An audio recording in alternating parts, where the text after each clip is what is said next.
race fans, and welcome to a fantastic weekend of racing on G-Force TV. The fans are lined up to get in. It's going to be a whale of a show. For the honor, for the glory, horsepower and steel unite. These are the Knights of Thunder. This season, the Knights of Thunder 360 Sprint Car Series will conquer dirt tracks across the land. On every battlefield, there is a winner. To the bravest and the fastest go all the spoils. See the heroics, feel the power, hear the thunder. The Knights of Thunder 360 Sprint Car Series. Let the battle begin.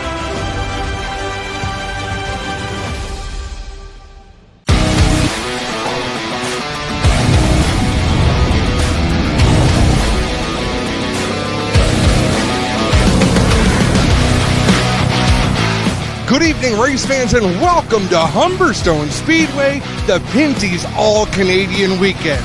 The long-awaited return to racing at Humberstone Speedway is here with 3 nights of action on this exciting, this is where we'd normally say third mile, quarter mile. We're not quite sure because this is a new layout. We have yet to see where the drivers are going to run on the track. Obviously, we're outside at the familiar building on the front straightaway of Humberstone Speedway.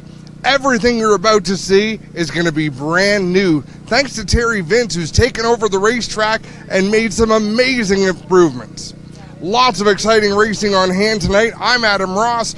Joining me will be Rob Lettingham up in the booth. Clinton Jeffrey is going to be trackside, and it's going to be some phenomenal racing here with Pinty's All-Canadian Weekend.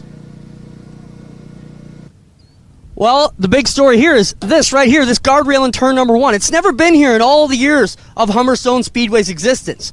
Well, it's going to change things for the better tonight or the worse. We don't know. We have lost a lane off the bottom, but this is where the water used to pool. It was always a soupy wet spot here, and that was a big problem for a lot of these teams. So it is going to change how the way these veterans drive the track.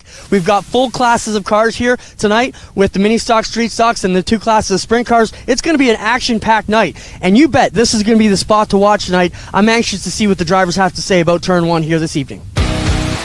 On the other side of the break, it's time to go racing. We'll be right back on G-Force TV.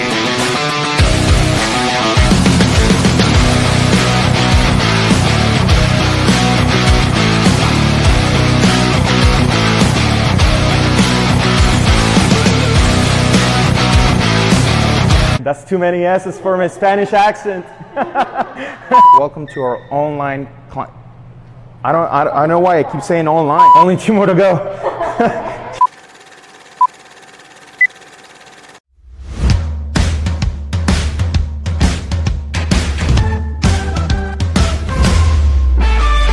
Hey guys, this is Jose here at Queenston Chevrolet Buick GMC. Welcome to our first episode of our Car Care series.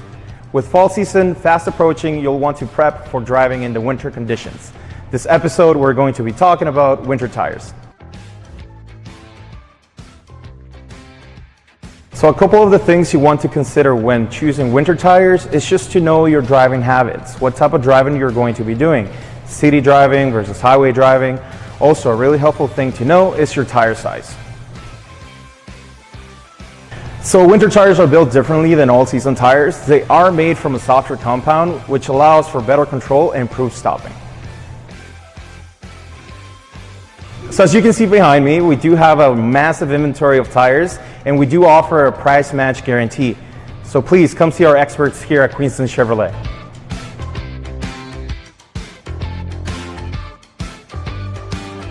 Okay guys, this wraps up our first episode of our Car Care series. If you have any questions or if you'd like to book a service appointment for your tire change, please call 905-528-7001, or you can also book online at queenstonchev.com.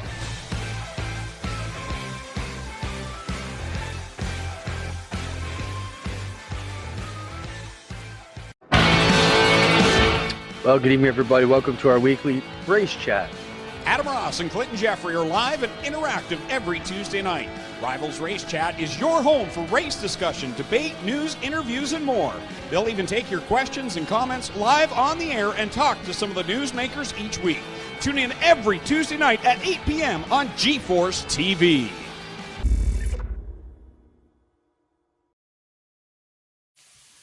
There are a lot of things in this world that are fake. Your food shouldn't be one of them. Pinty's Man Cave sausages and street dogs. Authentic food for real people. Crave the cave, friends. Pinty's Man Cave.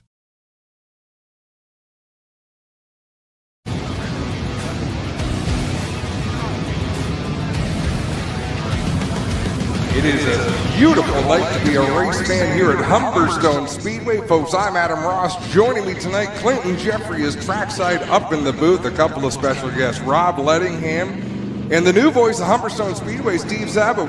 Thank you for being here, Rob.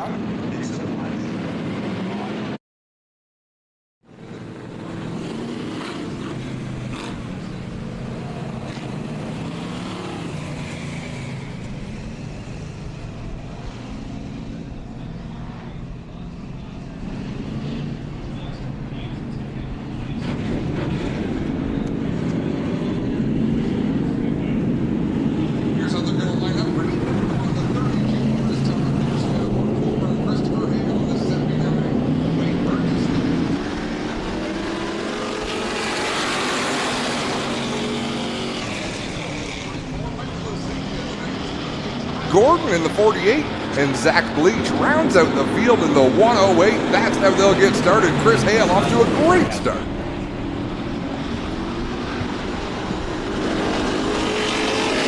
Hale leading the way over Rayston Jason Fontaine in the second spot. No home track advantage right now. This is a new layout for these drivers. We see Donnie Lampman out there. Hands full of steering wheel through 1 and 2. That allowed Mike Plazinga to get up the inside. Todd Gordon driving that blue number 48 machine. This field strung out with Chris Hale getting away from Jason Fontaine in the 1. Fontaine's about to have company with Wade Purchase in that 53 machine. But from second all the way back to about 7th spot, they are nose to tail, working their way through 3 and 4. Now, Rob Lettingham, you've got a bunch of laps here at this racetrack. To my rookie eye, I see turn 4 as a big change for these drivers. From your vantage point, has everything changed? What's the biggest deal for these racers? Well, first of all, they graded this track and dug it down to a different depth where it has moisture. Degrees different, the guardrail's different. It's a whole different configuration, so everybody's on the same plane. So that is a great scientific answer. Now I want the Rob Lettingham race car driver. You put your helmet on, you pull onto the racetrack. What's your oh no moment when you look at this place? Think, okay, this is my opportunity. This is what I'm going to worry about tonight. Well, I think a lot of people, and not myself, but a lot of people worry about the guardrail and what it looks like. But it's a guideline to get everybody around, so it keeps everybody honest. But I can tell you, I've been on it, and it's fast. Oh, it looks fabulous. 2 laps to go in this qualifying heat. It's still Hale out front. Fontaine still the runner-up. We are under yellow. We've got one around in turn number 2. That's Tom Pearson in the 30 machine.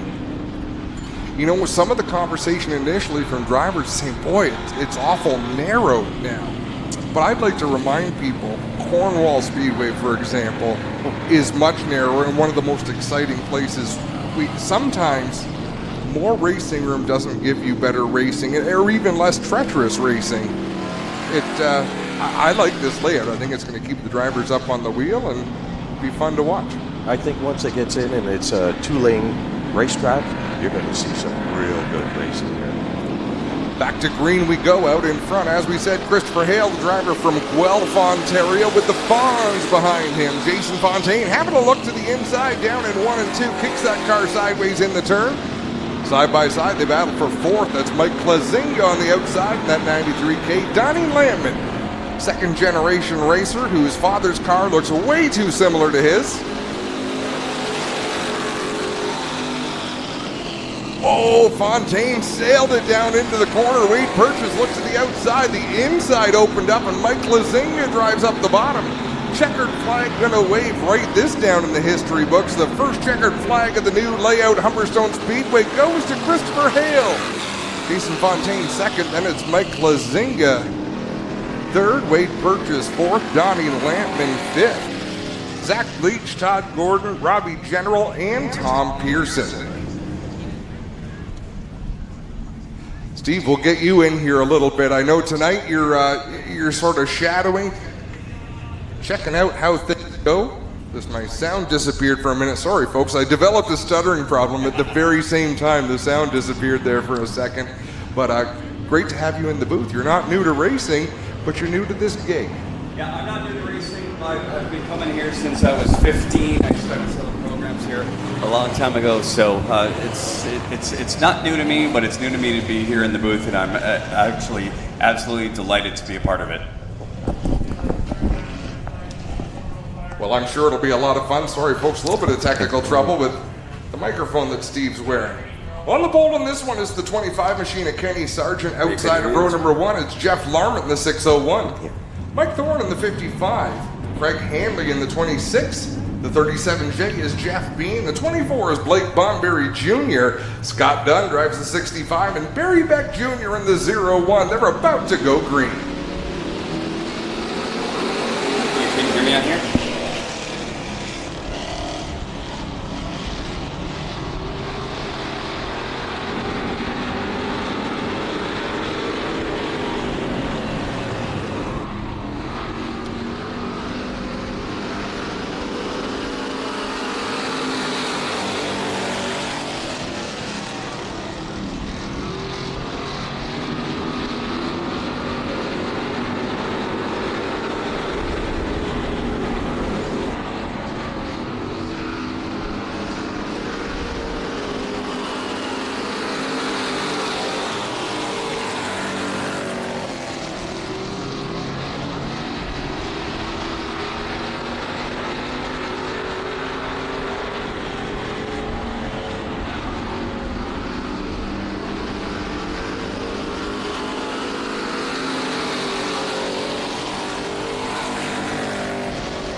Sprint cars are really going to blow the track off and give us a nice wide racing surface, Rob. What are you seeing right now as someone who's spent some time prepping this racetrack?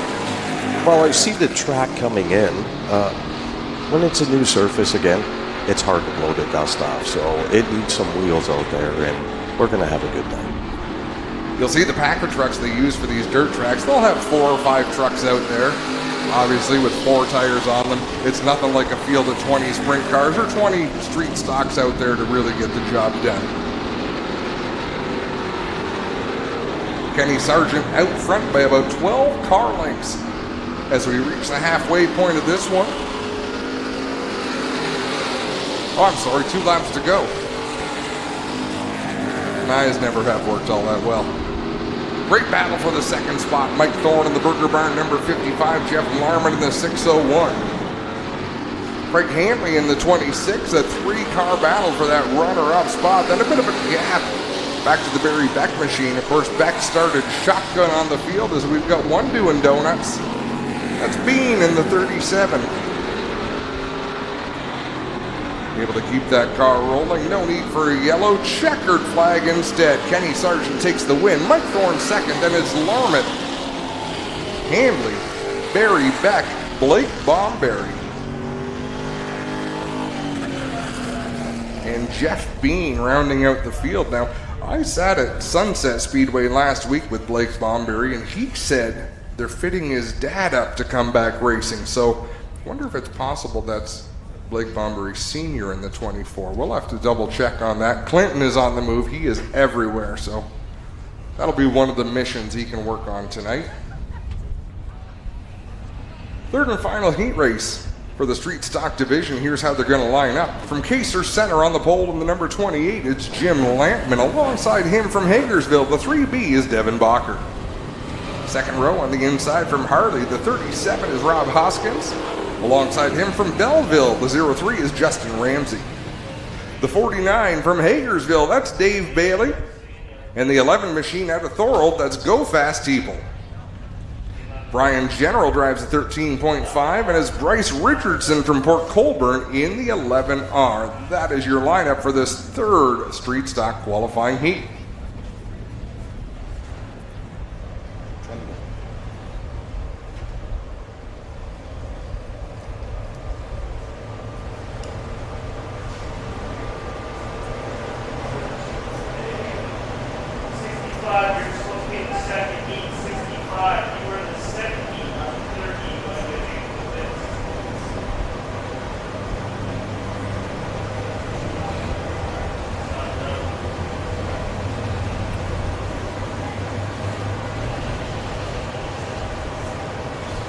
Gate 65 to the pits. You were in the second heat of this one. So working out drivers that were supposed to be out here in the second heat, and I believe they're referring to Scott Dunn in that 65 machine. We'll see if race director Doug Leonard decides that he'll let him compete in this qualifier, or if he's going to have to go to the pits and try to make it into the show through the Consi. Beautiful night here for racing once again. Just fantastic weather to open things back up. Welcome to the fans who have shown up in great numbers to support Terry Vince and the team.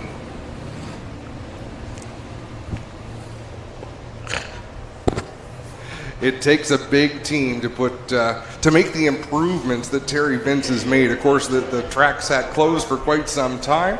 This is the first racing action it's seen all season long, and boy, oh boy, anybody who's visited Humberstone Speedway in the last couple of decades can see that obviously a lot of work has gone into the overall appearance. And hats off to Terry. Let's go racing.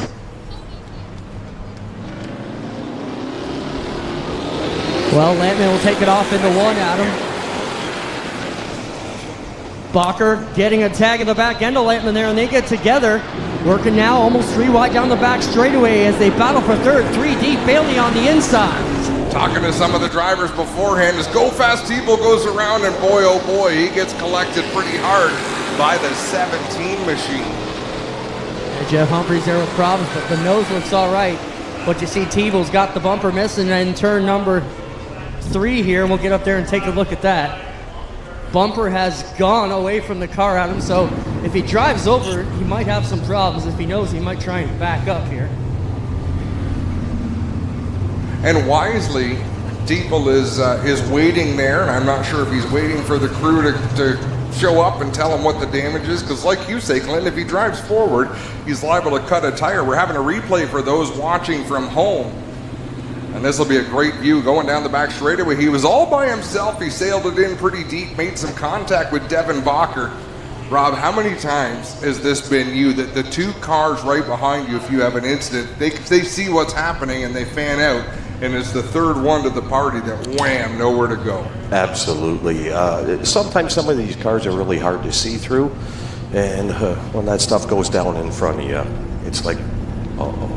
Is it worse being the car sitting there parked sideways, or is it worse when the C's part and you know there's nowhere to go? I think it's worse sitting there because I've been there and it's like it's coming. Yeah, I wouldn't say that because you got into a lot of wrecks, but for someone who raced for 5 decades or so. I thought we were friends. We are. That's why I'm talking about your storied and long, long history. Yeah. All my dad, all my uncles have been here. I raced here, my son, so there's been 3 generations. Actually, my dad and uncle were here when this place opened.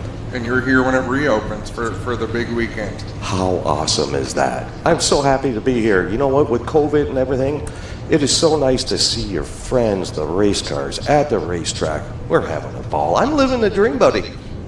Well, Adam, down here in turn number 3, we watched the cleanup of the Teeple 11 car. He has lost the front bumper, and for some reason he's going to need a tow back, so it makes me wonder what else is wrong with the car here for Teeple. We'll keep showing you the shot. We'll try and get over here and have a word with him.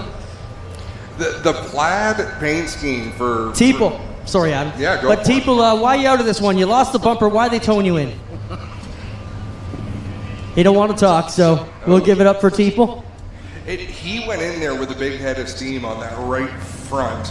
Or sorry, he got hit on, I believe, the right front.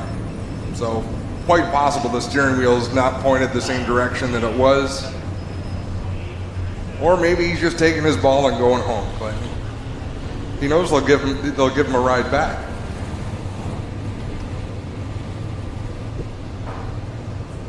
Clinton Jeffrey right on the scene down there, keeping us up close and personal to the action. And yeah, you don't see very many. Would we call that plaid? What is that? Almost every couch that was sold in the 1970s, I think, had that same pattern on it, and I don't know what it was called. I'm going to tell you right now, that's my wife's favorite car, probably.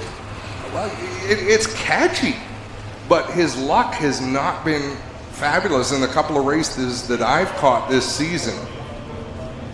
And you know what racers are like. Like if you have a couple of bad nights and you put a different color on the car, you're pulling out the spray bomb for the next week. Like it is being gutted. Absolutely.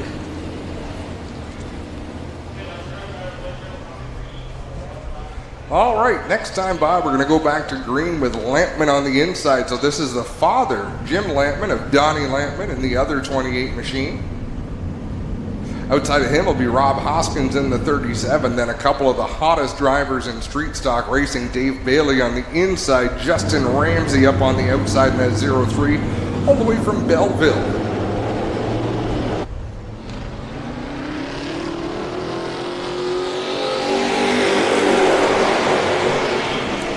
Green flag flies. Jim sends it down into the corner, and he drove it deep, and that got Rob Hoskins out of his way, but it opened the door, Clint, for Dave Bailey. Bailey will fill that gap with ease as he's a multi-time champ here. Justin Ramsey, the best of Brighton, up here tonight, and he's one of them here in that 03 car, getting ready to go for Sunday's big payout here for the Thunderstocks. Talking to Jim Lampman before the race, his concern was being on the outside coming off of turn number 4, racing hard for position, and sure enough, that's exactly the position he found himself in. Plenty of room for these drivers, especially with fenders on the cars. Once we get the open wheel cars out here, we'll see how the track skinnies up and how these drivers handle it. What a battle. What a drive for Devin Bacher in that 3B. There's a young man who's come a long way. Yeah, Devin's been really working up. His dad, Brad, was a champion of many years at Ohsweken Speedway. And now Devin, he's about 4 years into it now, I think, and he's running pretty good there. But Lampman having a go at it with the 37 of Hoskins. But back to 3, it's still Bailey and Ramsey, two of the best in the province going at it. Bailey not pulling away from Justin Ramsey. He made that pass, took the lead. Ramsey followed him through, and then he's been hanging off about a car length and a half behind Bailey the rest of the race. And there's two different driving styles. Dave Bailey likes to keep that car as straight as he possibly can. Behind him, Justin Ramsey is sailing it into the corner a little bit deeper, so he's using up more real estate. Yeah, Ramsey tried something there on the 4, it did not work. He fades back to about a 3.5 length disadvantage to the leader, Dave Bailey. Bacher, though, solidly in position number 3, and Lampman struggling up on the outside there, Adam. I'm not sure why he doesn't like the outside, maybe because the car don't like the outside. No, and you might be absolutely right, as we've got one more lap. Bailey extending his lead. I'd say Rob Hoskins, the question now, can he close in on Lampman and make a last lap pass to take over that 4th spot? Bacher fades up to the top side and dances with that edge in 2, but it won't bite him yet. Bailey comes around and he will grab the checkered flag here in the qualifying race for the Thunderstocks, ahead of Justin Ramsey, Brad Bacher, Jim Lampman, and Rob Hoskins will be the top 5 to round out this qualifier. Coming around to close things out, Brian General in the 13.5. There's a question. If 13 is traditionally bad luck in racing, does the 0.5 take that away, Rob? Like, is that okay if you put a 0.5 at the end? It's not bad luck anymore? I don't really know. I can't count past 10, buddy. Yes, he shows me his fingers. And you're a financial planner. Not today. No, fair enough. So during the week, you can count past 10. Rob Luddingham. It's all right, Rob. Adam's a racetrack announcer during the day, too, but not on the weekends. Oh, listen to this. So Greg Calden, for those of you who don't know, he won a vacation. Well, he didn't win it. He earned it by the local ice cream shop. Sent him away for a week, fully paid. Wait a minute. Are you serious? Greg won a vacation for eating ice cream? Have you seen how much ice cream he eats? Yeah, but is he here you're tonight? Not even telling a fib. Is he here tonight? No, but I didn't. Tell me I'm wrong. I can't. I'm not shocked. I'm just surprised. There if you go. That makes any sense. We're pretty happy for him. Action Sprint Tour crate sprints out. If you're wondering what the difference is between these and their bigger brothers, we're going to see tonight.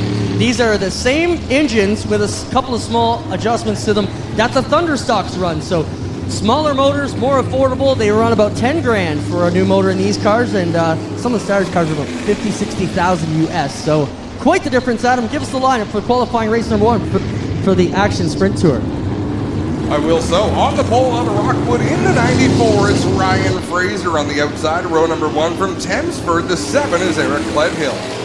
Row 2 on the inside, car number 56 out of Hamilton is Derek Lemaire. Alongside him is his teammate. Both of them race for Burger Barn. Out of Grantford, the 48 is Lance Erskine. Driving the number 45 from Mount Bridges, it's Nick Sheridan. Alongside him from Six Nations, the 38 is Derek Miller. Row number 4 on the inside, the 45L is Curtis Gartley from Thamesford. Alongside him from Font Hill, the 08 is Stephen Beckett. That's how they're going to line up. Clinton Jeffrey, take this away. Getting ready to go. First qualifying race for the Pinty's Action Sprint Tour here at Humberstone in 2021, and we're on it. Fraser will lead them off to turn 1, but the battle will go to the 7 here on the outside. Great start for Gledhill in the 7. Fraser getting a better run off of turn 2. Derek Lemaire right there as well. Erskine didn't get the greatest start, trying to close that gap off of 4. Gledhill with the lead. Lemaire will hold on to position number 2 in the Burger Bar machine. Now Ryan Fraser, recent newcomer to dirt, has about half a season under his belt in the 94 out of the Can-Am Midgets, who we'll see tomorrow in our other broadcast with the APC Series. But up front, Derek Lemaire makes a big bold move, and he'll have to elbow his way up in front of Gledhill. They get together into 1, but they both make it out alive. I'll tell you, the driver I'm watching, that orange number 45 of Curtis Gartley, 3 and 4, the car works decent, but from turn 1 to the back straightaway, he is making more gains than anybody else. And he looked to have a good run off of 4 there, but had to bite the brake. Curtis Gartley in that 45 5-pond machine came out of 360s, jumped back into crates, and found a good home here as Derek Lemaire, the veteran here in the Petro Plus 56 Burger Bar car, leads the Oakwood Transport 7 here of Eric Gledhill. Nick Sheridan having troubles in 3 and 4. He did a full 360 last time through turn number 4. He is nearly a full lap behind our race leader, Derek Lemaire. Now let's see if Curtis Gartley can close in on Gledhill, as we've got one in trouble. That is Ryan Turner in the 94. Fraser up here with problems. He doesn't have his glasses on, Clay. Well, you know what? That's another big family of racers, the Fraser family related to the Westwood family. Not that it's an excuse for me being wrong, but thank you, Steve. Steve tries to they're reading glasses. They're not going to help me from the French. Well, they would help me from the screen. Absolutely. Right in front of my eyes. So we apologize for the microphone challenges. We'll try to get Steve's mic sorted out here so he can participate as the night goes on. But Clint, what do you say? Clint's still over there in the middle of the infield. Is Ryan Fraser getting a push? I think it just jumped out of gear at him. You know, he just pulled up to the side, asked for a push back. Now he's telling to push him in. And we'll see what happens here to Fraser. And we just mentioned, you know, he came out of the Can-Am Midgets, newcomer to the dirt here, about a season and a half in, and we're not sure what's up with Fraser, but looks like he is going to head right back to the pits, Adam. So that will be the end of it. New thing here, Doug Leonard reminded everybody in the driver's meeting too. They're asking all the drivers to go off of turn number 1 and keep that upper lip in turn 2, because that's been a long bit of talking. Maybe Rob can touch upon that. Rob, over years we used to go into the pits off of turn 2, and the feeling was that right where you need that cushion on the top of 2, it got kind of pounded down. So they're asking to go in 1. What do you make of that, Rob?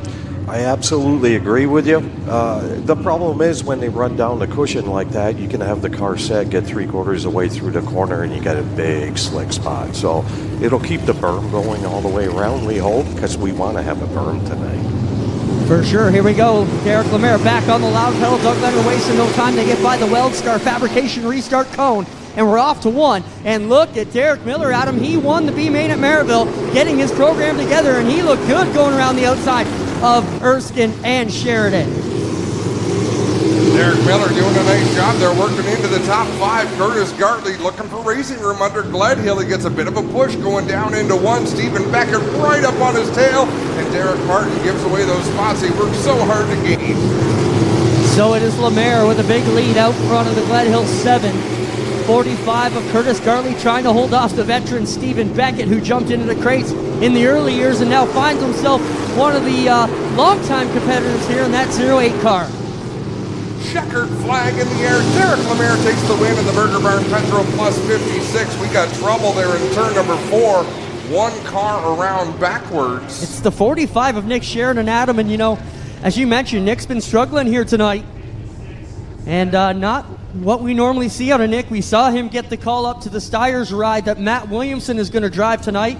Kevin Loves and Glenn Steyrs have been trying out a few different pilots behind the wheel of the 0 car. Nick here, who we see in turn number 3 and 4 in the red and black 45, was our 14-year-old crate champion the last year Oshweekend ran in 2019. came in as a 14-year-old rookie and won the championship.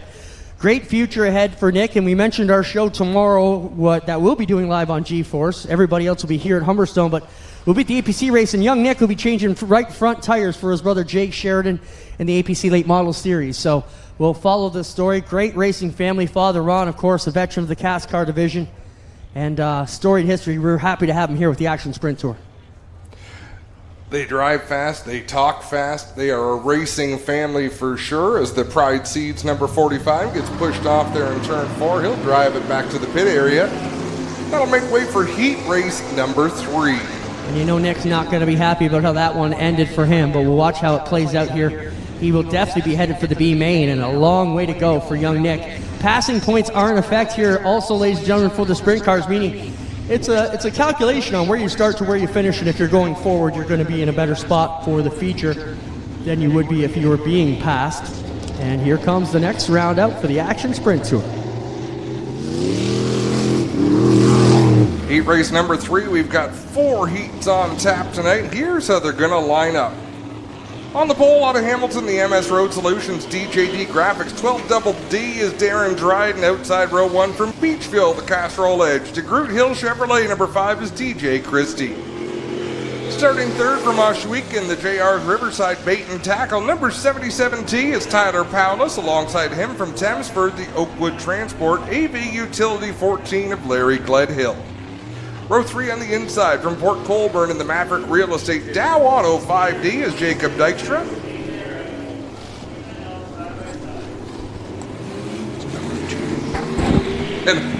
And I am giving the lineup for Heat 3, and this is Heat 2 on the racetrack.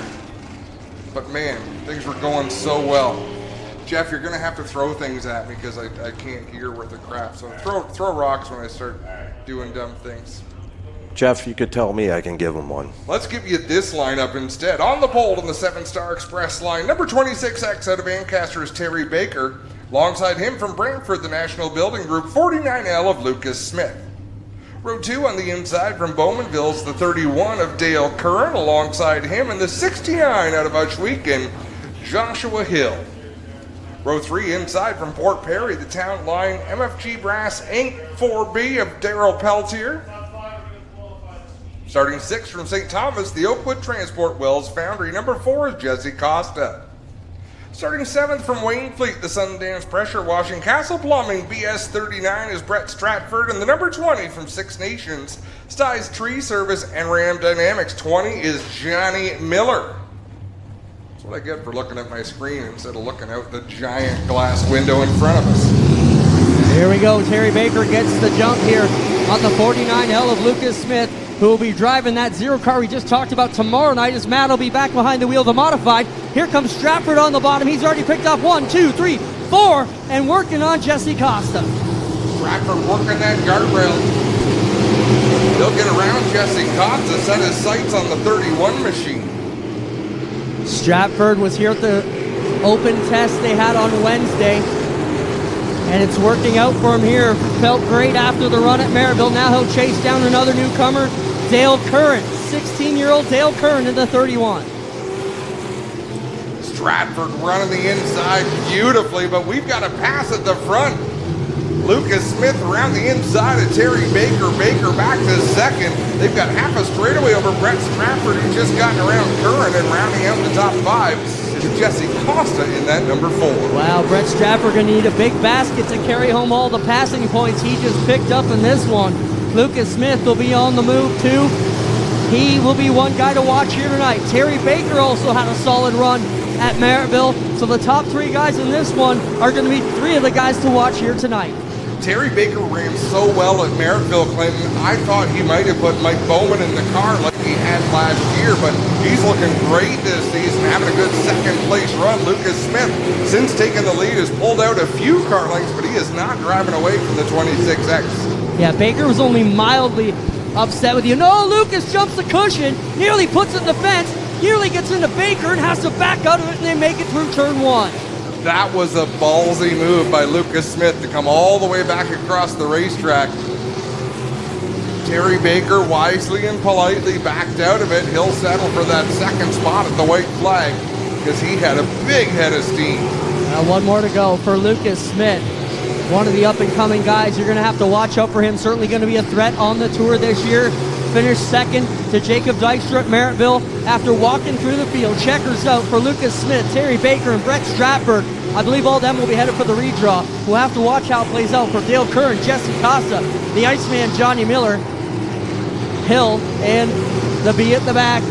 We are almost out of this one, and that'll do it for another round of Action Sprint Tour qualifying.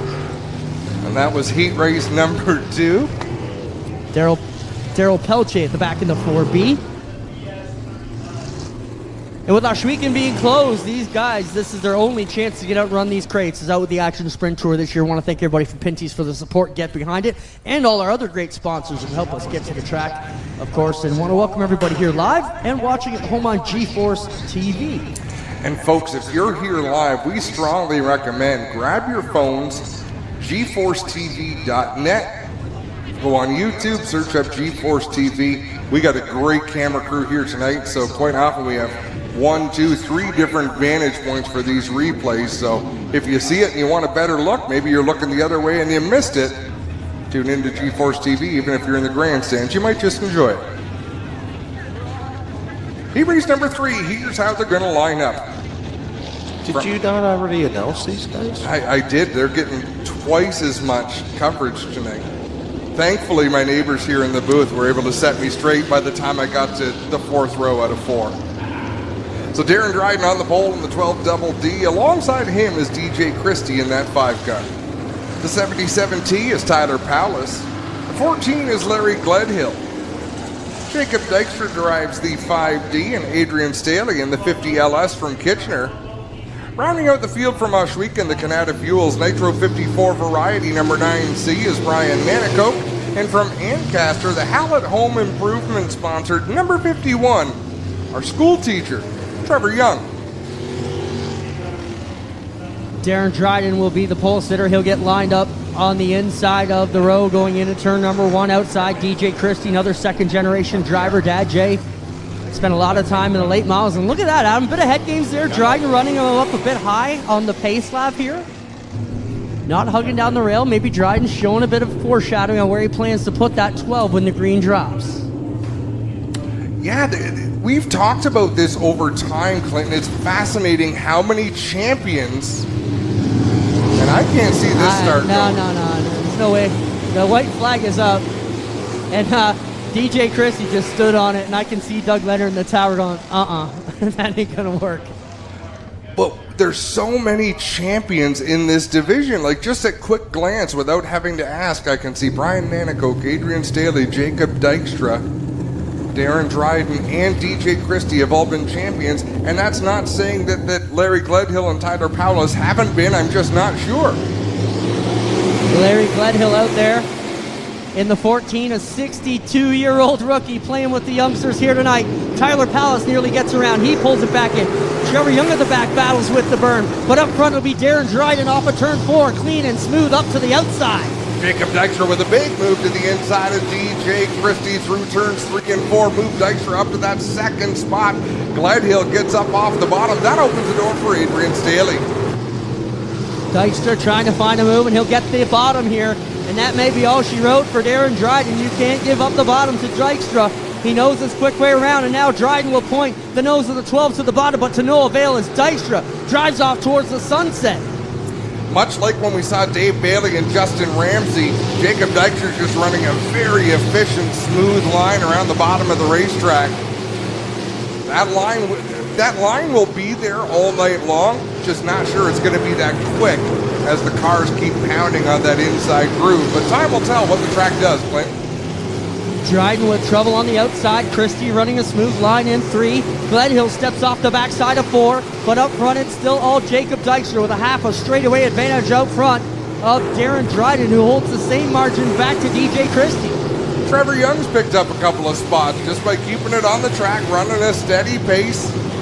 Not in the top 5, but he's moved up to 6th spot from the very tail of the field as Jacob Dykstra coming off of turn number 4 to see 2 laps to go. Dykstra making this one look easy. Everybody in the single file formation. Best battle right now is Nanakoke and the 50 of Adrian Staley. Battling for fourth down the back straightaway. Dykstra takes the white flag. One more time around as Dykstra approaches slower traffic. Staley racing the inside of Brian Nanicoke down into turn one, side by side. Dykstra will grab the qualifying win. Darren Dryden will finish second. Third will be DJ Christie in the number 5. Staley will come across in fourth, and Nanicoke will round out fifth in the 9 seed. And then it'll be Trevor Young, Larry Gledhill, and Tyler Powis in the 77 at the back of this one. That'll wrap up qualifying heat number 3. One more to go here for the Action Sprint Tour. This new push-off area in turn 2, Adam, they've been working on here to get the guys going. They'll wait for the crews or the cars to move by, and then they'll push off and get these cars going. And it certainly helps speed up the show here a little bit anyways. Yeah, every little bit helps, Clinton. I think it's fantastic when they can push the cars off away from the racetrack. Things just happen quicker. You don't have to put crew members on the racetrack like you would normally, even though they're driving quads and utility vehicles. It just, it's a big old cluster. That's the technical term for it. We brought in a lot of push trucks here tonight. We've got about 55 sprint cars in the house tonight, which is awesome in both classes. Good to see them strong and healthy. Here's how they're going to line up for heat race number 4. On the pole from Springvale, the NRAM Dynamics, Tim Tires, number 14T, is Noelle Teal. Alongside her from Oshwegan, the Nitro 54 Variety, MK8 is Matthew Hill. Row 2 on the inside from Waterloo, the Velocity Mechanics Inc. ILA Sports 19D is Alan Downey, and to his outside from Brampton, the Lifto Limited Toyota Industry Equipment, number 70MM of Dave McKnight. Row number 3 on the inside from Mossley, the CarStar Brantford, Bobcat of Brantford, number 3S is Austin Rose. To his outside from Bloomfield, the Terry's Taxi, Elbrook Excavating 84 is Dan Ferguson. Rounding out the field from Rockwood, the Radio Shuttle, Neely Auto, number 74, it's Rob Neely. 4 qualifying heats in these crate sprint cars. Rob, you've been around to see some new divisions pop up in the progression of racing. When the crate sprint division was introduced so many years ago, did you ever see it ballooning like it has? You know, every time you start a new class, you never know, right? I haven't seen a class take off like this in my life. It's great. It's a cheaper way to be racing here. I mean, let's face it, there's never any cheap racing. You know, instead of cheap, let's say less expensive. It's more cost effective, but it's more reliable. When you try to put a big horsepower engine together, you have to take a certain degree of risk to make the speed. Absolutely. If there was no risk, everybody would go the same speed. So these great engines put out a consistent horsepower. We rarely see engine failures in these race cars. And I believe, do they not have a gear rule with these guys? They do so. Makes it so much nicer for everyone. The race is on, and Noelle Teal going to lead lap number 1. A nice lap for that young lady. Alan Downey stalking the race leader, running in the second spot. It was an ugly start, Adam, but it looked like Matt Hill stumbled. Noelle Teal fired at the right time, and now you got Alan Downey working over the backside. Here comes Matt Hill trying to put that Nitro 54 8MK up on the outside. Watch, he's definitely making a dance up top. You know what? The Hills have had moments of greatness in this great sprint car division over their years, Clinton, and he's looking good up there on the outside, as good as we've seen anybody coming through traffic there. But Noelle Teal, again, another driver who didn't set the world on fire when she came out and started in the crate sprint class, but she's paid her dues, and she's holding a pretty wheel right now. Yeah, Noelle comes out of the micro sprint ranks, the Outlaw Karts, and has run very well in her 3 or 4 seasons behind the wheel. I guess this would be season number 3 for Noelle, I believe. Taking up the COVID years in the middle. Still Matt Hill hanging around like a bad rash back there in third. But look at Alan Downey, feature winner now. He knows how to get to victory lane, and he's pushing on the back end of the 14. Oh, what he won't do is step up to the outside, so he keeps trying to set that move up to the bottom. And you know, it's got to look appealing, but at some point you'd think he'd try to go up and sail the outside. Maybe he's not, because once he goes to the middle of the track, it looks like all the grip disappears on him. Well, down the straightaway there, he definitely diamonded the front stretch a bit, but back down to the rail in 2. And you know, if you don't let him get under you in 2, and they haven't seen him yet, maybe he will be content to run second, but he gets a line here. But Noel, perfect off the bottom once again to the white flag. He goes for it on the top. Here goes Downey up to the outside. Noel Teal holding him off through 1 and 2. He looks to the high side. He's having a look there again as they race down towards turn number 3. Teal holding on to the bottom. Alan Downey to the outside. Alan Downey will head game his way to that win over Noel Teal and Matt Hill, who holds on to a strong third place run. And what I mean by that, Adam, is Downey got around the nose and just kind of barked it down on her, and she had no choice but to lift. And Alan Downey will grab the qualifying heat race win ahead of Noel Teal and Matt Hill. And that will wrap up qualifying heat races for the Action Sprint Tour crate-powered sprint cars. I believe we got the mini stocks coming up next. Great job by Noel Teal. Even losing the lead on the last lap, I'm sure it'll be disappointing to her. But that was a nice drive by a young lady who has worked pretty hard. Very hard. You start up. Driving race cars is not easy, and the trouble with someone who's a good race car driver, Rob, is they make it look easy. And that makes it even more frustrating because you start working harder in the car. How often do you go faster when you work hard or you do more aggressive things? If you're working hard, you're not fast, buddy. That's it. Smooth is fast, and she was real smooth that race, so let's see what she can do in tonight's feature event. A nice job by Noel Teal. Mini stocks. On the pole in the 222, it's Nick Massey in that black number 222. Alongside him from Smithville, the 44B, is Leroy Buscombe. From Port Colborne, the 71C, is Ray Sorrenzia. Alongside him from Port Colborne, the 14L, is John Lubeck. Driving the number 19 from Welland, it's Hannah Rothwell. Alongside Hannah, from Hamilton, the 91, is Oliver LaRocque.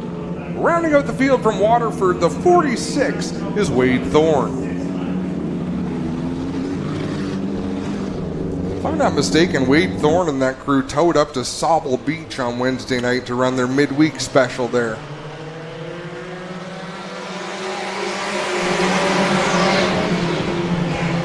That's why they were too busy to paint the car, so they're keeping it those 4 colors. And they did some nice outline work on that 46, and what a great start. Thorne up to the 3rd spot, battling for 2nd, right behind Nick Massey.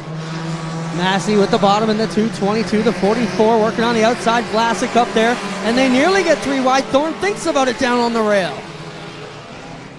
Thorne right along the bottom. Massey comes up off that guardrail by about a car with just enough for Thorne to drive up alongside.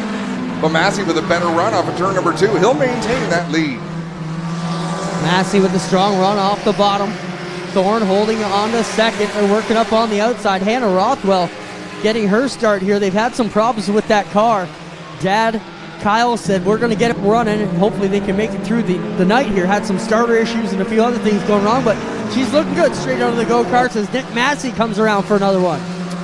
Yeah, Wade Thorne got up off the racetrack in turn number 2 as we reach the halfway point. Now my scoring is calling the 44B Leroy Buscombe. Is that Craig Vlasic, Clint? You could be right. I see it as the 44, whatever you got it listed as. Yeah, I think Vlasic is out in a later heat if I'm not mistaken. Although now that I look, I don't see the name. Massey, though, we do know is leading the 222 with 2 to go. And he will take it off to turn number 2. Thorne, though, right up the back door again. Here comes Thorne to the outside, the 46. Able to keep the car on the racetrack this time. It handles a lot better when he keeps it on that banking. Let's see how he can drive it down into 3 and 4. So all of these drivers are learning what they can do with these race cars on the new racing surface. And Thorne with a nice run as they reach the white flag. Last time around, good pack of cars through turns 1 and 2 in the racing. Is great here tonight in the mini stock so far. It's Massey in the 222 trying to hold off Thorne on the outside. Sees him now, pushes up hard. Who's going to get it? Checkers down. Thorne going to get the nose out in front of Massey, I believe, over the 44. That's how they'll finish that one. Yeah, great finish to that mini stock heat. One more coming across the line here. I believe that's Race Renzi in the 71. That'll do it for heat race number 1. We got 1 around in turn number 2. And once again, folks, Adam Ross here with Clinton Jeffrey, Rob Lettingham, Steve Sabo, course, Greg Callan from Brantford. Brantford throws an annual civic holiday parade. The local ice cream shop has built a float in the likeness of Greg Callan. He's actually sitting on the back waving to the children as they go by, so that's why he can't be here tonight.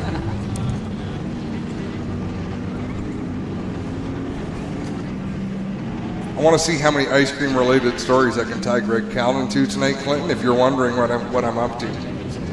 You know they're serving ice cream in the courtyard, right? You know what? Maybe that's where he is. It's quite possible.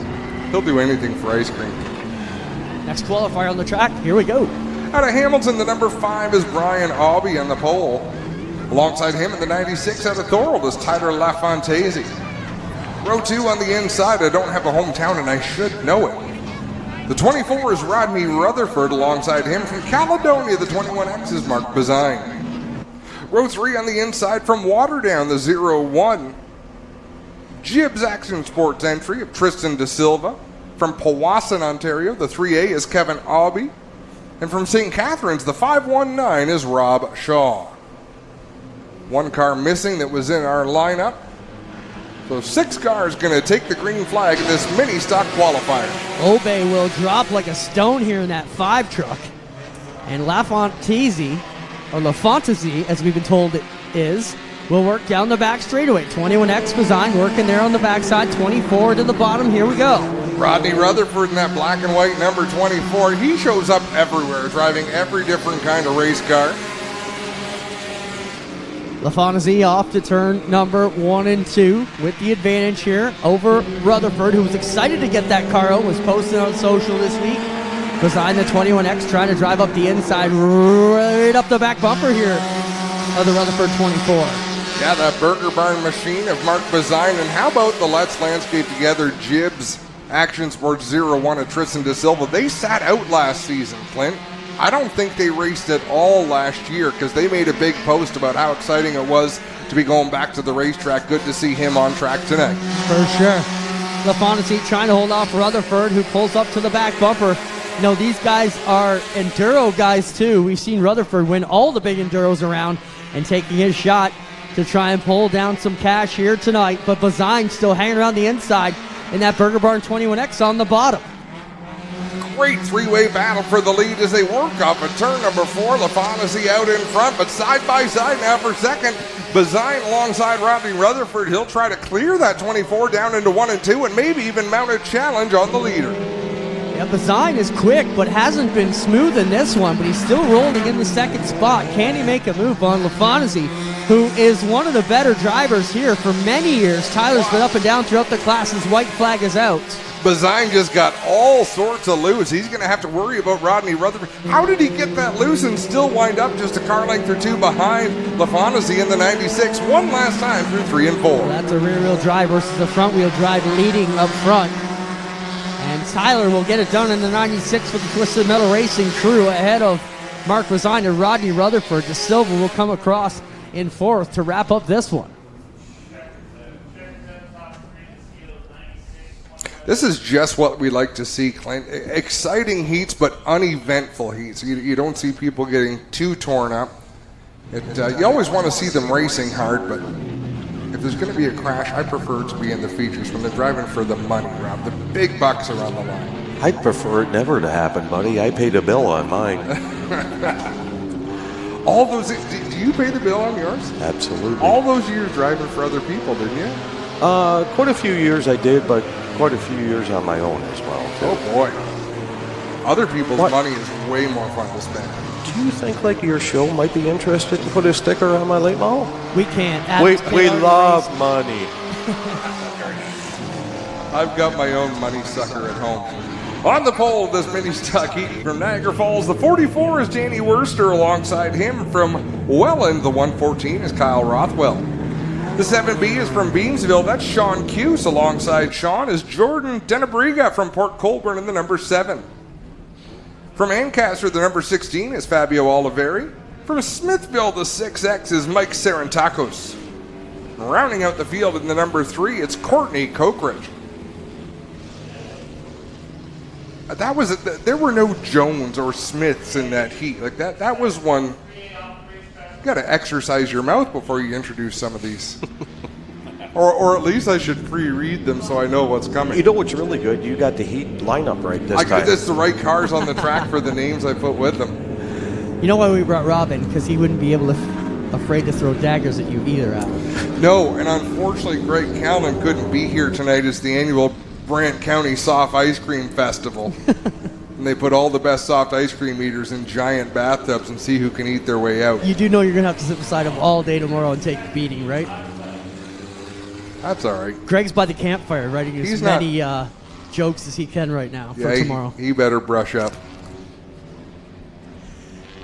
So one car on track that was supposed to be in a different heat, race director Doug Leonard is directing that traffic. The challenge is, if it's a number 3 in the back row, which number 3 in the back? Oh, the white one. Oh, I guess you could call one the truck and one the car. Got the message. There we go.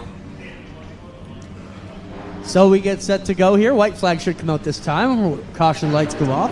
Once again, I want to welcome everybody watching live on G-Force TV and everybody here live with us at Humberstone Speedway. Just remember, tomorrow, lots of action going on here at Humberstone, and again on Sunday. We will be live from the Sable Beach area tomorrow for our viewers for the APC series. So if you're here at Humberstone, tune into us too. Absolutely. Too much of a good thing. It sounds crazy, Adam, but how many people show us their screens? Hey, I'm here and I'm watching this and I'm checking you guys out. We appreciate the support. Here we go. Danny Worster, a longtime veteran here of many four-cylinder divisions, trying to make the move. But Rothwell, the guy to beat here in Niagara at both tracks. That 114 has just been on rails. Great start for Rothwell. He gets out in front down the back straightaway. But I hope I'm saying this right. Denabriga in that 7 machine is pretty healthy as well, Clint. For sure. These Volkswagens always run good around here. Rothwell's had this one running excellent for the past 5 or so years at least. And now Oliveri with problems at the back trying to get underneath the 7, had to get on the brakes, and Worcester's faded back a bit. It's still Rothwell leading the 7, but a great battle here for 3rd. Yeah, my mistake. Worcester is listed as a 44, but obviously that's a 7 car on the track. Denabriga, I believe, is further back battling with Fabio. Oh, Oliveri, that car just did not turn going into the corner. And they got together, and we may be headed over there for a wreck. Yeah, that was 8 wheels instead of 4. Yeah, I don't know if Fabio had a problem with his car or if he had a problem with the 7 car. Not sure if we got a replay of that or not, but yeah, they went down into turn 1 and one car did not turn. We are on our way to the site, so we'll see what happens here. Looks like the exhaust is laying on the ground. That could be an issue. Safety crew on the scene. What a great job from that stuff too. The safety, it's come such a long way since I started. The nice thing is, wow, safety crews around here wear fire suits. So you get to a scene, you can participate in the accident scene. You know, thankfully we don't see a lot of fires, we don't see a lot of chaos like that. But they're equipped properly that if something does happen, they're ready to jump in. Clinton, what do you see up there? Yeah, this is the Jordan Denabriga car. You can see the right front has been, the tie rod has broken on the car. So the right front is pulled back and pushed right up inside the fender. So that's the issue here for this 7 car of Denabriga. And you can see, I'm not sure if you guys are picking up that image, but the right front is almost tore right off the car here. So yeah, that contact, and you got to wonder where the damage is. Was that even caused by the contact with Fabio, or was this happening ahead of time, and that's why Fabio got into the back of him? Wouldn't make sense of how Fabio got into it, but I believe possibly going up and over the banking and making an abrupt stop could have broke that right front. Fabio was on the inside of the 7 machine, so there was no car made contact, at least not going down into turn number 1. Maybe that's what happened. The right front broke on him going in. That's what I'm saying, Rob. I got to wonder because, you know, where the damage is on the car, they definitely did not get together there. So. And if Oliveri is just coming out of the pit, so I'm not sure if they changed to right front. So if he didn't have a flat right front, that's what'll happen. You'll go down into the corner, the car just won't turn. So a couple of things happening at the same time there as the cleanup crews are heading off the racetrack. I got to tell you guys, the track looks amazing. No major holes out here. It is going to slicken up a little bit, but the track crew have done a great job so far. I mean, It's holding up beautifully. I can't wait for it to slick up. Rob, were you involved, Rob, in the conversation about preparation? Like, are we wanting it to slick over, harden over? What are we hoping for? It's a 3-day show. I'm an innocent bystander. I want to see black. That's a lot of rubber. It makes them work for it, that's for sure. Cream always comes to the top on a tough track. You know, Rob, I had a fan actually talk to us today and said, but they're slow. They're slow. Yeah, lap times are a little slower, but I think guys are a little more apt to race harder when they know, not everybody's the hero out there. You got to mind your P's and Q's a little bit better. Absolutely. Rothwell will take us back to this one, Adam, and we'll take it around on the backside, and the first two will pull away over a good battle raging for third. Yeah, Sarantacos made a big move to the inside. Fabio Oliveri, after changing a tire, I believe, and getting service on that 16 machine, back on track, working his way through the top 5. If the outside didn't work, he's going to try the inside. Yeah, he was like, stay off that tire. I just changed it, man. As the 3 got loose, it's still Rothwell down the back chute with a good margin ahead of the 7 car, and a long way back to the battle for third is Oliveri trying to take a move here under Sarantacos. Sarantacos working up the outside of the racetrack. Oliveri with that car all sorts of sideways on the bottom. 2 laps to go, Clint. Rothwell making this one look easy, as he has done many times here tonight. They had a bounty on him last Saturday at Maryville, got caught up in an early race jingle, and LaFontaine actually took home the bacon. Do they even pay the bounty if the other driver doesn't finish, or did he come back and finish? He came back and finished, but depending on who you talk to, there was a coup going on because they're teammates, so he let his buddy win so he could take the half, is what they were saying in the stands. I don't buy it. If you know Rothwell, he don't care about the $500. He wants that checkered flag more than anything, and he'll grab one here in the qualifier.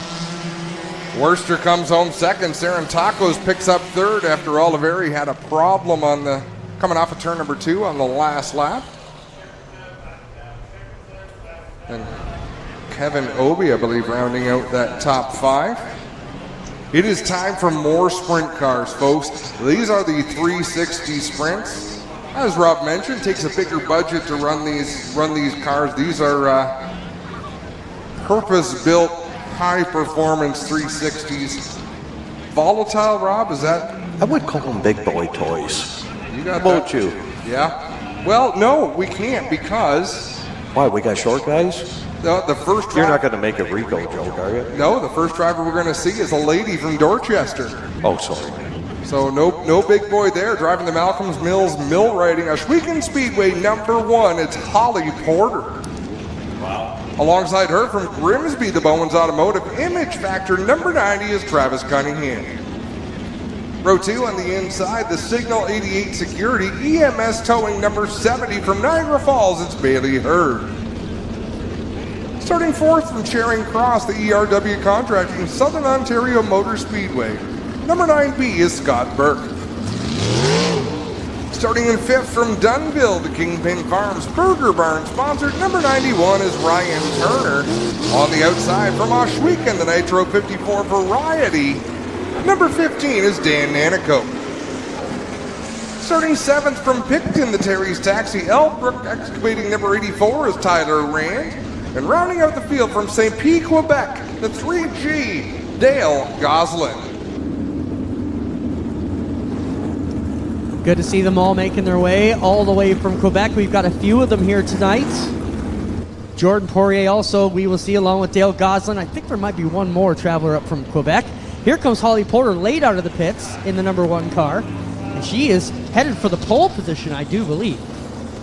Yeah, slated to roll out first, and she wastes no time and rolling up there to assume her position alongside Travis Cunningham in the 90 machine.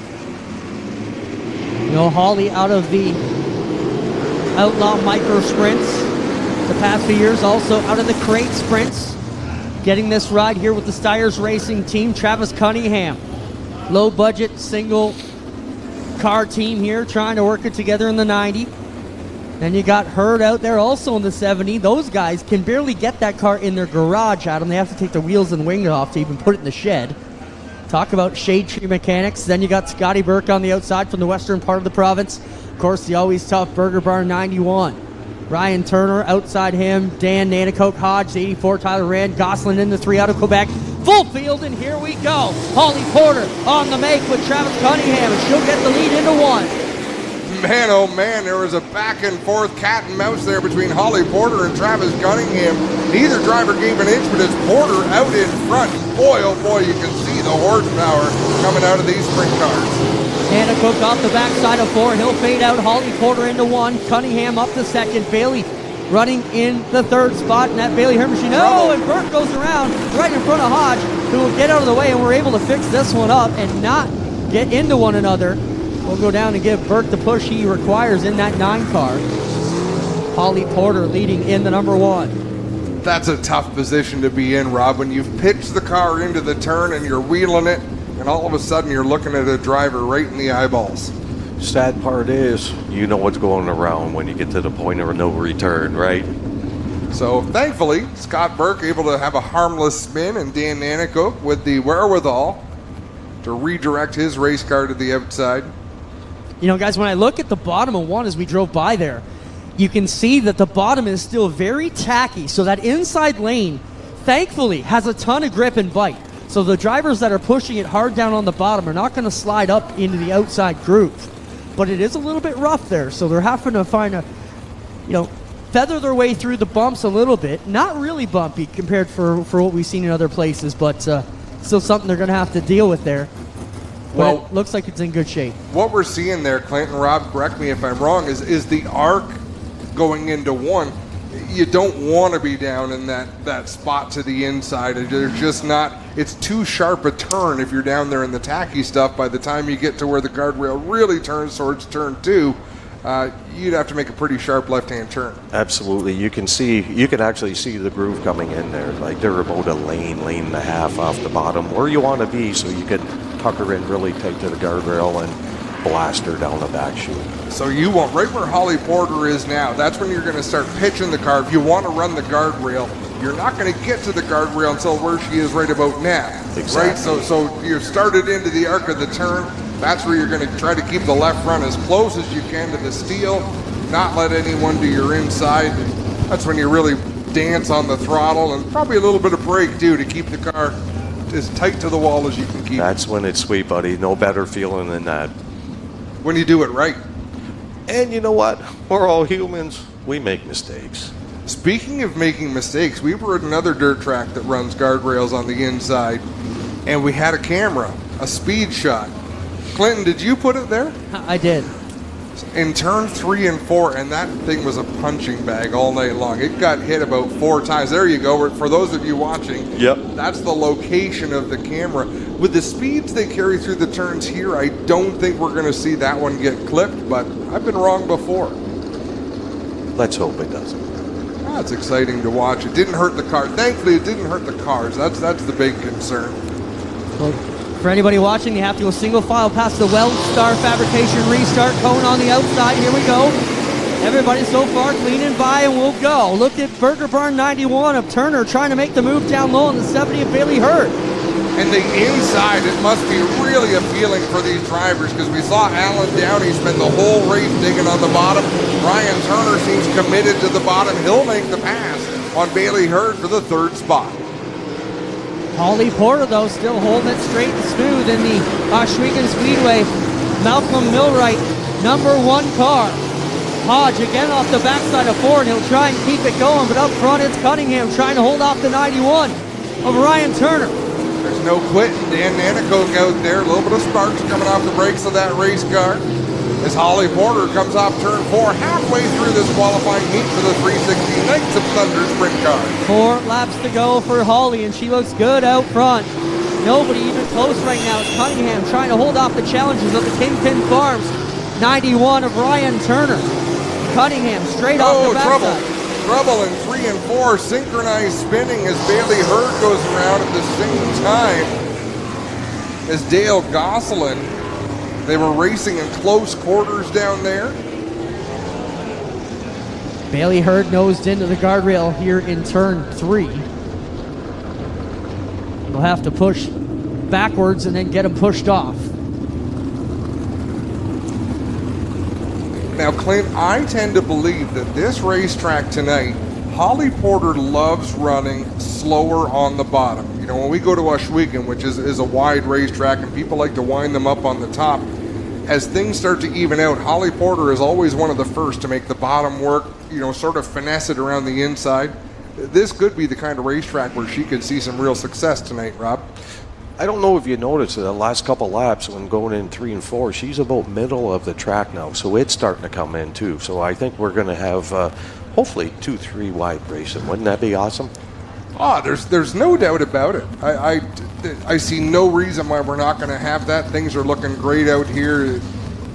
If there's a fundamental flaw in the design of a racetrack, which, for example, the first time a car ever went around Williams Grove, what the heck could the track owner have thought? Like, what have I done?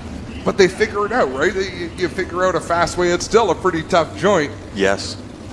But that's what we're seeing here. There's no spot where you think, ooh, boy, that's an attention getter. It's just a... Well, the guardrail was that, guys, to everybody who looked at it, right? Everybody had an opinion on it. But I don't see it changing the way they're racing the track, Robin. Maybe I'm wrong. You've been here a lot longer than me.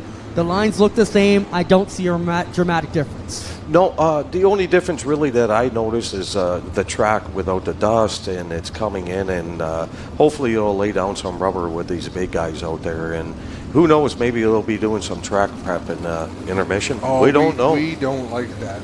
Well, I know that. They've asked me what I thought about track prep, and I said we just don't want to end up in an hour delay. We have yet to see it work where 10 minutes can fix it. They're talking about maybe a little bit of water on the outside, but I'm begging to leave it. But we'll see where we get with that. But I'll tell you guys, you had to been here to see that new water truck. Oh my God, that thing's amazing. It can sprinkle on there. Well, that's the other thing, Rob. You know, everybody has an opinion on how this whole thing went. I mean, I think Terry's on the right path, and you know, we just told him, like we tell the drivers, race the track, don't worry about everybody else. Here we go back to it. We'll talk about that in a minute. But Holly Porter stumbles on the gas, guys. She kind of went and then dropped, and Travis kept his foot in, and he'll stay with her right to the bottom of 1. But here comes the 91 with a good head. She threw a great game at these drivers, a nice slow start, trying to get the car straight and launch towards that pylon, but the car lurched sideways on her, so it almost backfired. But the top two have some gap, Clint. Yeah, Bigley, Cunningham, and Holly Porter looking good here and saying something for the little guy tonight as they work it off to the white flag. Holly Porter with the lead, but here comes the high horsepower, high dollar 91 Kingpin fart machine of Ryan Turner trying to chase down the 90 of Cunningham, but to no avail. Cunningham will drive it away, and here they come off of 4. It'll be Holly Porter over Travis Cunningham, Ryan Turner, Tyler Wren, and the battle for both. Oh, they nearly get together. I think it was Goslin ahead of Hodge. Goslin by a nose, and that was a phenomenal battle the entire last lap, Clinton. If I had gotten to cut in there, I was actually going to start talking about a battle for 6th in a heat race, but it was fun to watch those two duke it out. You know, even Hodge was not having a great heat. That last restart paid off for the 15, and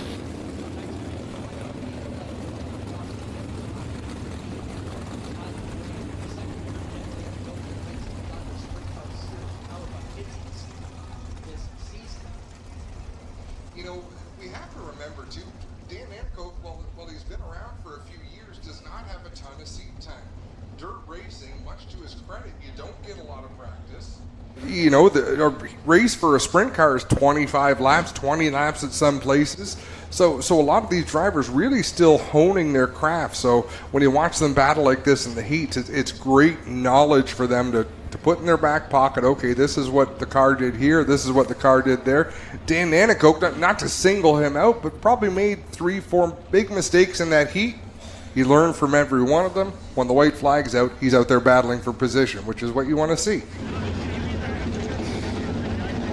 I'm looking down into turn number 1, and you can see it now. You can see, I'm not going to say it's black, but you can see the groove where the cars are pitching them down into the corner. That's when you're going to start seeing the trajectories, Clint. You're going to see where people gravitate to, what line's going to work. And like Rob said, if that middle comes to life, it's the beauty of dirt racing. It changes all night long. absolutely, you know, watching what these drivers are going to have to deal with throughout the night, watch how it changes, and watch how they change the setup. You know, they're going in now telling their crew what they think they're going to need in an hour and a half from now, which is wild to think that they're making now speculations. Here's the second group out. for the Pinty's Knights of Thunder 360 Sprint Car Series. On the pole out of Hamilton, the Insta Insulation Bestway betting number 01, it's Mikey Krutchka. Alongside him in the Petro Plus Travel Stop Burger Barn number 13 from Tilsonburg, it's Corey Turner. Row 2 on the inside doing double duty tonight from Port Colborne, the Maverick Real Estate Dow Auto number 5D is Jacob Dykstra. Alongside him from Beansville, the J&E Recovery Julie Swayze Remax 88H, it's Josh Hansen. Another driver doing double duty in a 5. From Beachville, the Casserole Edge to Groot Hill Chevrolet number 5 is DJ Christie. To his outside from Oshwegan, the OSR Race Parts Case IH 68, it's Aaron Turkey. You heard this right, folks. Starting in the 7th spot from St. Catharines, the OSR Oshwegan Speedway number 0, Matt Williamson. And rounding out the field in the 35C from St. Catharines, the CG Motorsports number 35C is Corey Gruel. They get on the loud pedal. Krutchka gets the brake. He'll take them off to turn number 1. Working down on the inside, you got Turner working on the backside, and they're 2 deep for 3rd. Aaron Turkey up off the racetrack. That allows Matt Williamson to the inside. He'll take the spot. Josh Hansen sort of clipped Jacob Dykstra. They were working on the same piece of real estate. That bottled up Matty Williamson and DJ Christie. What a battle there for 3rd on back. Tight battle there. Williamson already picking off cars. Krutchka steps to the outside, and that's going to open up the bottom for the 13 of Turner. As they come back to 1, Krutchka back around the outside, and he'll hold the 0-1, but here comes Turner back on the bottom. Yeah, he lost grip there between 1 and 2, slid up the track, had to back out of it to keep it on the banking. That allowed Turner to go on by. So we've got a new race leader. Krutchka back to 2nd, Jacob Dykstra 3rd.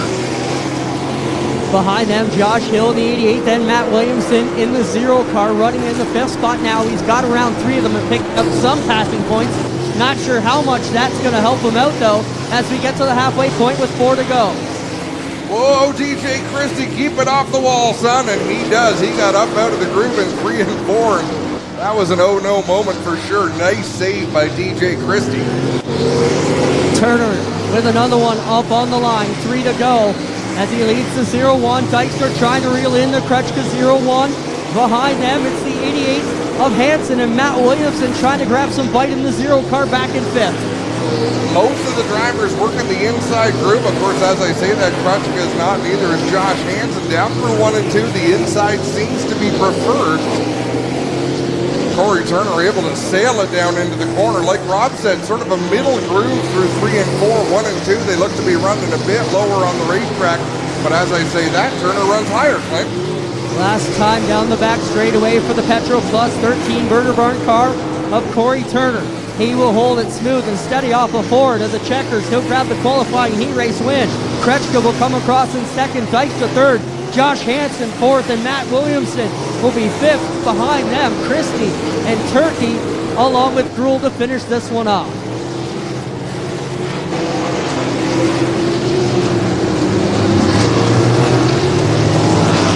That'll wrap up qualifying heat race number 2 for the Pinty's Knights of Thunder 360 Sprint Car Series. The final group lining up in the push-off track, and they will make their way out as soon as we get clear. Clint, do we know where Mac DeMann is tonight? Mac had prior commitments on the Friday night and was on vacation. He let everybody know what was going on and that he wouldn't be able to make it out. There you go. Do you think he's eating ice cream? Corey Gruel with problems here on the outside of 3 guys. If he's around Greg Callan, nobody can get to the ice cream. I was just opening it up for you, buddy. You're a good man. Everyone needs a wingman. It's all about the setup.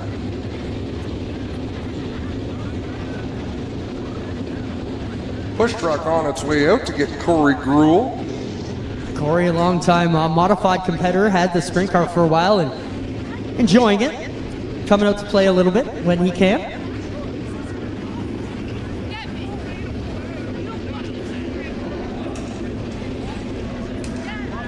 Okay, push truck engaged.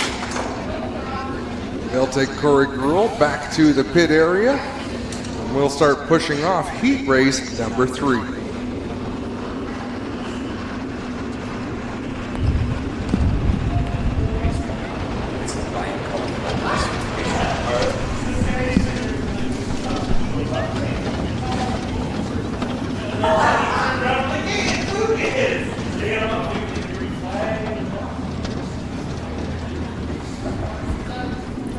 Clinton, are you on the back of that push truck? I'm on the tow truck. Yeah, I don't know if Spencer's getting the pictures, but we're pushing them in. I don't know about the pictures, but I can hear the hook rattling. That's my teeth. No doubt. It's my metal kneecaps banging together. Here's how they're going to line up for the third and final qualifying heat. On the pole out of St. Catharines, the Jason Enterprises Bodyline Auto Recyclers number 46 is Kevin Pauls. Alongside him from Scotland, the Instapanels Styes Tree Service number 87X is Sean Evans. Starting third from St. Mathieu de Bellouis, Quebec, the four-season forming Mega Pumping number 28 Jordan Poirier. Alongside him from Caister Center, the Charlie B. Honey Mudcat Entertainment Center, number 11 is Jamie Turner. Starting fifth from Fenwick, the Ashwegan Speedway Race Source NRAM Dynamics number 14H is Jim Hoopinen. Starting in sixth from Picton, the Jones Automotive CarQuest number 11J is Chris Jones. Rounding out the field from Binbrook, the Nitro 54 Variety Creative Edge number 9, Liam Martin. Last one of our qualifying heats. Fabulous car counts in every division. What a way to kick off a long weekend. Kick off a long weekend? How about a race season, buddy? We haven't had one. Kick off a new era. New era for Humberstone Speedway. Terry Vince has to be proud of himself for the work that's gone in his team, Rob. So many people. Oh, buddy, you have no idea. I don't even know how to start naming them. God, now I'm going to sound like a promoter, aren't I? Careful. You'll run out of friends in a hurry. Kevin Paul's on the inside in that 46 machine. He will set the pace. Sean Evans alongside him on that front row. Keep your eye on that 28 Jordan Poirier. Then he's going for his 5th straight race here, win in Niagara out of Quebec. And he tries to get down to the bottom. Oh, he buttered it up there, guys. He made the move work. Jamie Turner not going to give him too much room there. He had the real estate he's going to keep as a Jordan Poirier up to third gets around Kevin Pauls, but Jamie Turner gets around him. I think Poirier hit that inside rail going off of 2 last time by. We'll see what he can do on the inside. There's still lots of bite on the bottom. If he can keep it straight, he gets up underneath Turner and will wheel it to the bottom of 3. Turner asserting himself into turn number 3 to get the line that he wants. Again, if you're a veteran like Turner is and you know you pitch the car sideways and put your left side Nerf bar right where Jordan Poirier wants to be, he can't be there. Can only hold him off so long, and Poirier not afraid to keep it in there the whole way around. Wow, that was tight off of 3 and 4. Great battle between a youngster and a savvy veteran. Jamie Turner, the veteran on the outside, gives way to Jordan Poirier, who takes over the race lead. Sean Evans out in front by nearly half a straightaway. I don't think we are out of line by saying Jamie Turner probably has the most experience here at Humberstone than anybody else in the fields of both sprint cars tonight. I think that's a fair statement. Started out racing here back in the day, race modified over the years, back here in a sprint car now, but it is Jordan Poirier trying to chase down the leader. Liam Martin making a nice move to the inside of Chris Jones back there for the 5th position. Jones fighting back on the top side, but right now that high groove is just not there with 2 laps to go. Sean Evans out front leading for the Hills Racing team here in that 87X with a beautiful move. And he's going to be real happy if he can put this one together. 1 and a bit to go for Sean Evans, but here comes Jordan Poirier. One more time around. I don't think Poirier can get there. Sean Evans running some nice laps in that 87X. He'll head it down the back straightaway to turn 3 and 4 one final time. Poirier not going to get it done. Evans will hold on for the qualifying heat race win. Poirier will definitely be headed to the redraw with the points he picked up. Solid showing for Jamie Turner in the 11. 14H of Jim Hoopinen, and then they will be Liam Martin, Chris Jones, Kevin Pauls to wrap up this one. Great set of heats in all 4 divisions. Little bit of damage on one street stock, little bit of damage on one mini stock. That's the way you like to see them run through, Rob. Absolutely. Nobody likes bent cars. It only means money. We're here to watch some good green racing, aren't we? Hard to put on a show with a bent race car. Action Sprint to remain lining up right away. Adam hustling right through the program here tonight, trying to keep the momentum going. And we get our first good look at the new lights down the back straightaway. And all the way around the surface here, new lighting in place. And tonight's the first test for it. You know, one of the things Terry Vince said when he took over the Speedway is he wants to run efficient programs. He wants to bring people in, get them entertained, and send them home at a decent hour, particularly Clinton this weekend, which is as much, well, it's not as much about the party as it is the racing, but it's a lot about the party on All-Canadian weekend. For sure is, and you know, that's a big reason why he brought in Doug Leonard, not because of the party, but to run an efficient show. We got to talk to Terry earlier in the night, and he said, man, I'd be lost without Doug and everything he's done here to get this program going from the racing competition side. And we know what Doug can do for us. He's our first choice whenever we have on the tour at Ashweekend. And great to see Doug getting work here on Sunday nights. It's going to be a great improvement and a great addition to the Humberstone staff. Absolutely, Clinton. Here's how they're going to line up for this B main. On the pole out of Six Nations in the number 20, it's Johnny Miller. Alongside him from Ancaster in the 51 is Trevor Young. Starting in third from Bloomfield, the 84 is Dan Ferguson. Alongside him, the 48 from Grantford is Lance Erskine. Starting fifth from Mount Bridges, the 45 is Nick Sheridan. Starting sixth from Mossley, the 3S is Austin Rose. Starting seventh from Ashweekend, the 69 is Joshua Hill. Starting eighth from Thamesford, the 14 is Larry Gledhill. Starting ninth from Port Perry, the 4B of Darryl Peltier. Starting in 10th from Ashweekend, the 77T is Tyler Paulus. And rounding out the field from Rockwood, the 94 is Ryan Fraser. So Clint, when they have 4 heats of action sprint cars, how many transfer out of the B main? 4. Just got the official word from Doug, and you said the same number, so that must be right. Yeah, if it's 3 heats, we would take 6 for 18 and then 6 out of the B. If there's 4 heats, we'll qualify the top 5 with 4 out of the B. So top 4 get through. There's some good racers out here that are going to have to work hard for their transfer spot. Nick Sheridan, probably the most noteworthy. A former crate sprint car champion, not used to running too many consoles. This will be 12 laps because this is the only race that some of these drivers are going to get tonight. You know, I was going to talk about that, Clinton. We host, obviously, a show every Tuesday night on G-Force TV. I think it's time to have a name for the B main for the crate sprints. You know, there used to be in classes like this that had a ton of cars. They call it the little feature. There were different things that The hooligan race. Yeah. No, that's not where you're going with that. I understand what you're saying. But yeah, you know, a lot of the argument was, well, they only need 4 laps. It's just to be main. Yeah, but this is the only lap some of these drivers are going to get here tonight in competition with a feature. That's why we don't split them into 2 B mains and only put 4 cars in each, so they can have some competition. And a lot of the drivers who are getting up to speed, they need to race against drivers of their own ability to figure out what they can do. Here we go. Johnny Miller, the Iceman, gets a nice cool start, and off to one they go, with Trevor Young trying to tap dance on the outside in the 51. Ferguson takes advantage of a good start and a good inside groove to take the second spot. Trevor Young working the middle of the racetrack. He'll settle into third with Nick Sheridan in 4th. Sheridan working on a qualified spot as he tries to get to the inside of Trevor Young. Austin Rose in the 3, working up on the outside in that 3 car. He's also out of micro sprints, getting his only, I think, second full-time start here in the crate sprints. And he is committed to that outside groove. He checked up for a second because there was nothing there and then charged it into the outside of turn number 3. I don't know that Austin Rose has done passing cars in this one. Well, he's a teammate to Mac DeMann, so we can only imagine what Mr. Excitement put in the head of young Austin Rose on that Bobcat, a Brantford number 3S car. But look who's ahead of him. Nick Sheridan trying to right his ship on the night in the 45. He's up into the qualified position number 3. Dan Ferguson, another rookie here in the 84. But the veteran Johnny Miller leads him in the Skies Tree Service 20. The Iceman Johnny Miller out in front. He's got a sizable lead. He's just got to hang on to that, hit his marks, run smooth lap.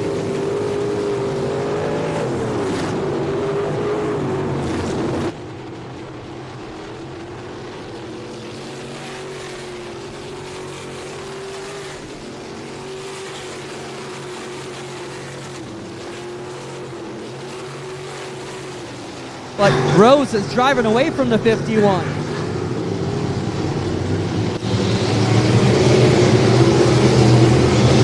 He is so. Rose is really hooked up in that 3, running a different line than the rest of the cars are further back.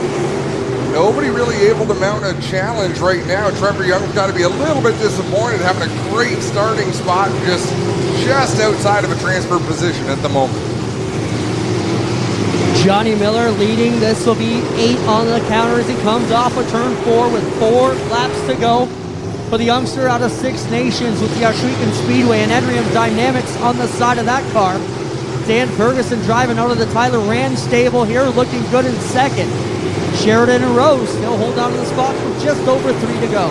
As long as this stays green, we might see some lap traffic, and that'll really throw a wrench into the works. Lap traffic in a B main, because the cars at the back of a B main, Clinton, either aren't working that well or the drivers need some experience, so they're not always running as steady a line as some of our leaders.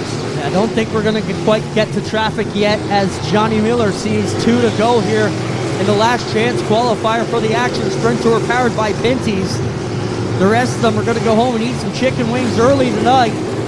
But Miller slings it off to the white here off of 4. Man, Lance Erskine just made a nice pass on Trevor Young for the 5th spot. I don't think he has time to close in on Austin Rose, but that youngster has found some speed in that race car. Yeah. White flag. Rose was really hanging it out of 4. Erskine might need a 3 or 4 more laps to get there, but he's not going to do it as your leader comes off of 4. It'll be Iceman, cool as ever. Johnny Miller punches his ticket to the A-Main tonight along with Dan Ferguson, Nick Sheridan, and rookie Austin Rose with a great showing here in the B-Main.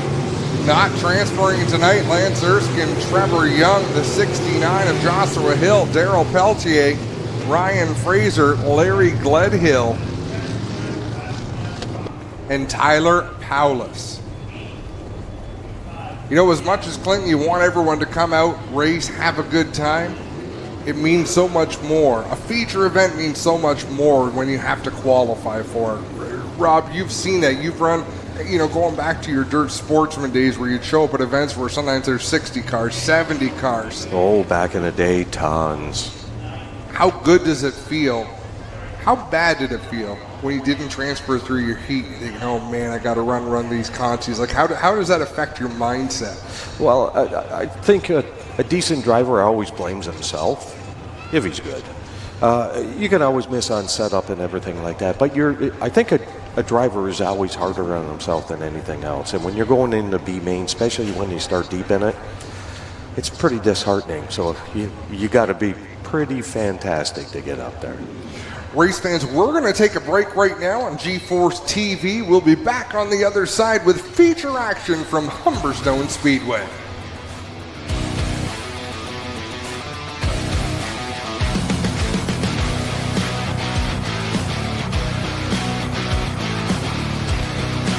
That's too many S's for my Spanish accent. Welcome to our online client. I don't know why I keep saying online. Only 2 more to go.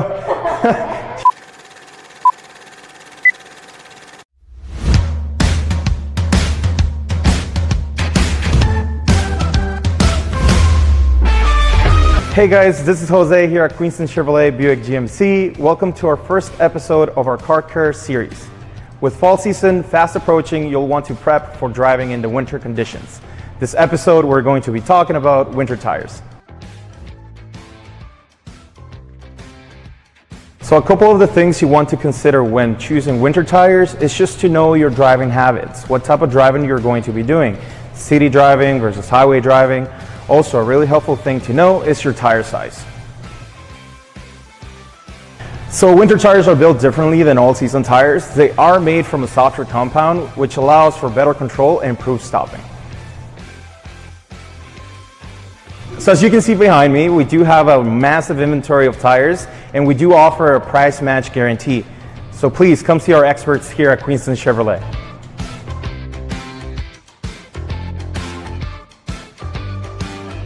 Okay guys, this wraps up our first episode of our Car Care series. If you have any questions or if you'd like to book a service appointment for your tire change, please call 905-528-7001, or you can also book online at queenstonchev.com.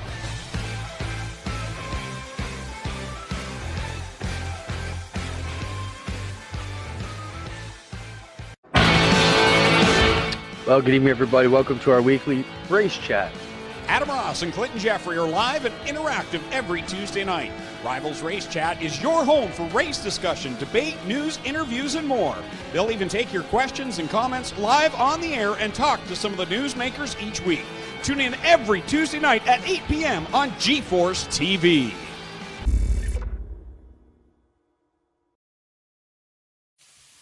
There are a lot of things in this world that are fake.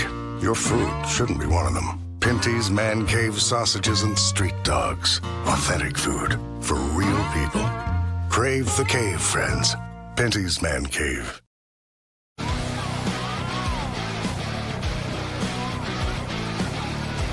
Welcome back, race fans, to Humberstone Speedway, the Pinty's Hot Wing Tour. Right here on GeForce TV. It's time for our Case IH track report. Clinton Jeffrey. Lots to talk about tonight because that is the big story. How was the track going to hold up? You know, Adam, the big question tonight was exactly that. What was going to happen in a track that hadn't really been raced on in about 8 months? But you can see it is hard packed, very good here. Lots of compaction, still pretty slick here, but there is bite. But you get down here, Adam, down to the inside rail, and there's still lots of traction. Look, I can pick it up, I can move it. It's soft, it's pliable, and your tires are going to dig right in there and really pull. So this whole bottom lane has a lot of bite down here. So you're going to see the drivers that fight. The problem here at Humberstone is your centrifugal force takes you up to the outside and it just becomes a big problem. So the drivers that can really put it here on the bottom, there's tons of bite down here, and the drivers that are here walking around are going to see this, Adam. And the ones on the inside, you can bet they're going to be putting their best rear forward tonight. I see what you did there. Well done, Clinton Jeffrey. Trying. Hey, Anthony Dortono, it's his birthday. He just told me to say that. So. But yeah, I mean, track surface looks good. You don't see any water trucks out here. They're not doing anything that they're going to do to adjust the track. Brett Stratford, come here. We got Brett Stratford here. Brett, let's talk about your run. You look like you're getting real comfortable behind the wheel of your sprint car. Solid run out of the B at Merrittville. Solid run in the A. Great run in your qualifying heat. You got to be really pleased with how this BS39 is running. And what do you think about the track? Yeah, no, the car's running awesome. Track. Problem is, I'm just not good on the slick track. So, yeah, I'm just going to try everything I can. Yeah, just exiting turn 4, that's going to be the trickiest part of the whole thing. It's just getting that down. If we can figure that out, everything will be good. The big talk earlier today, Brett, was about the guardrail in turn 1. It doesn't appear like it's been a problem tonight. It doesn't appear like it's changed the racing lines at all. What's it like from inside the car? To be honest, I think they should pull out the last 5 posts and narrow it up or widen it, I guess, coming off the corner so everyone can get a launch coming low onto that straightaway. Let's also talk one of your big sponsors, JP, come on board, threw money in tonight, threw money in tomorrow. That's pretty awesome. Yeah, JP from Sundance Pressure Cleaning, thank you very much. Everyone needs to, if you got a nice restaurant or a nice house, go to Sundance Pressure Cleaning and get it washed. He's the best. All right, Brett, you better get rolling. Doug Len's going to yell it. There's Brett Stratford, one of our second-year drivers going at it here, Adam. And like I said, this track is coming in nice. I think they've done a fabulous job. No track prep, no watering. Let's go racing. My style. I agree.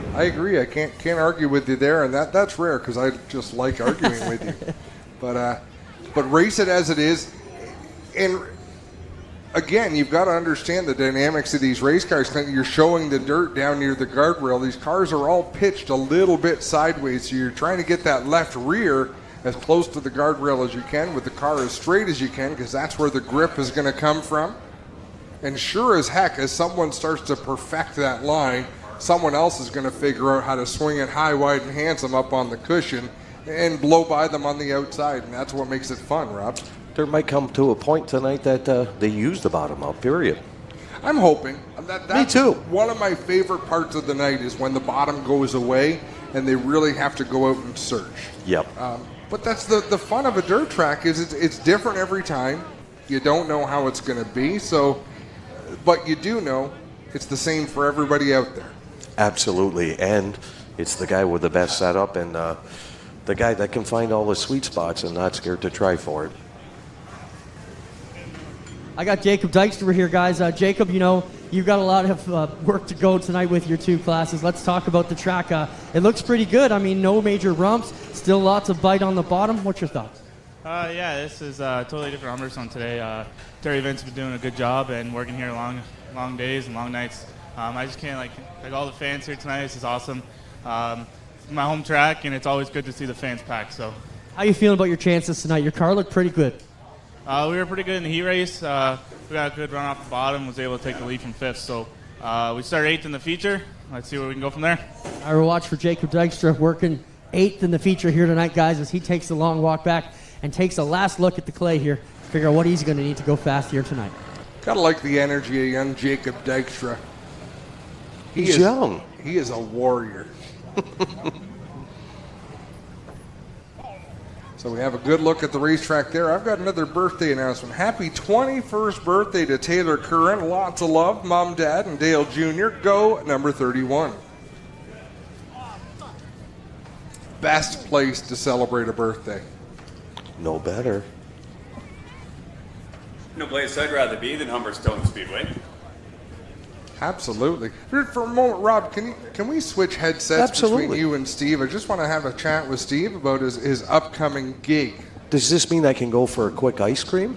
No. Oh, I thought we were friends. Unless you bring back enough for everybody. Once again, it's Adam Ross with Clinton Jeffrey, Rob Lettingham, Steve Szabo.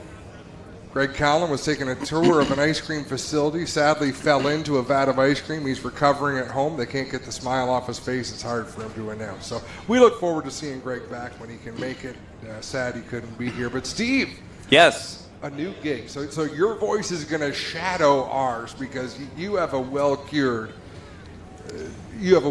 voice. It's something. Well, I do have some experience. This whole experience is going to be a new thing for me. I've done years of radio and clubs. I'm really experienced when it comes to working with the crowd and the people, but this is a new experience with Humberstone Speedway. I've been coming here since I've been 15. I used to sell programs here. We followed the circuit at Ransomville, Merrittville, Syracuse, Weedsport, Rolling Wheels. I'm familiar with the way that it works, so I'm really excited about taking on this new venture. It should be a fun season, and it's fun to see new energy, right? You know, it's still Humberstone Speedway, so the people that have been here forever and a day, Rob, can enjoy the history. Ice cream. But there's new, there's fresh. It looks phenomenal, like the effort and a new voice to go with it. So it ties in well. I think you'll have a lot of fun. I'm really excited about it as well, and getting to know the drivers and the track. And the staff here has been absolutely fantastic. I've been here 3 or 4 nights. I was here last night late. Everybody's been fantastic in trying to help me out and teaching me a few things that I really wasn't familiar with behind the scenes. So it's been a lot of fun, and tomorrow night I'm going to be on my own. I think I am going to have Terry Huffman in the booth here to help me out. So he's going to be on hand to give me a few pointers and a little bit of history about Humberstone. And he did drive here for years, just like Rob is as well. So it's going to be interesting tomorrow evening. I'm sure you'll have a lot of fun. That's all it is. If you're having fun, it comes through. It comes through a microphone. I get a hug. Yeah, you get a hug, but he got his first checkered flag here. Yes, wow. I did. Actually, it's quite interesting. I was here the other night, and I brought the Brian Cullen Motors official pace truck, the 2021 Chevrolet Silverado RST. So we came by, my daughter and I, the other day, and we did some hot laps and checked things out and see how the track was coming along. They were putting in the inside guardrail. And as I came around to the finish line, there was Rob Lettingham with 2 checkered flags, giving us the checkered flag. So that was really cool. My daughter's talked about it. She posted it on her Facebook page, and she was pretty entertained. So that was a lot of fun. And when Rob's around, it's always a lot of fun. You know, the next generation is the one we need to get out, right? It's the young people that want their mom and dad to take them to the track. That's how you get them hooked. And classy veterans like Rob Lettingham. And there's been some great people around the races, to name a few names like Rob Pitts. People that just have big personalities, Freddie Carlton. And then you take some top-notch racers like a Pete Bicknell, who's not as boisterous as some of them. He does his talking on the racetrack. When I used to come here as a kid, it was always the number 6 of Davey Moore. The Canadian Blast. The Canadian Blast. I'm actually still good friends with him to this day. And you can, Pete Bicknell, he was a legend. He's still, when I was here, he's still involved in the track and the preparation and over in the pits. And his daughter Erica is always involved. And just a great racing family. Mm-hmm. And it's a family sport, right? It's generational and it's tough to get away from. Once you get hooked, you get hooked. And it's in your blood. Yeah, you can't beat it. Really cool. Clinton's mom is here in the booth, so I don't know how long it's been since I've seen her, but, you know, generations, and Clinton's son has been helping us all season long with G4, so that's been fun to have around. Of course, my son's back there with the Burger Barn crew doing God knows what, but we're about ready to go racing. Have we been handed lineups? Yes, I think we have been handed the lineups. I got them here and passed them on over to you. We had a B-main lineup. And we got the Brian Cullen Motors official Humberstone Speedway pace truck out on the track, leading the pack around. And that's Steve Zabo, the new voice of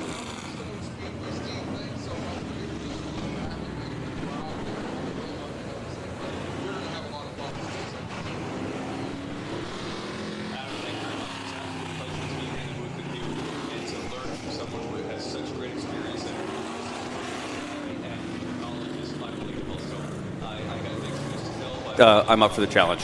Thank you for the kind words. We just have fun. That's what we're here for. And like we say, we hope it comes through. Let's give you the starting lineup for the Street Stock feature event. 25 laps is the distance.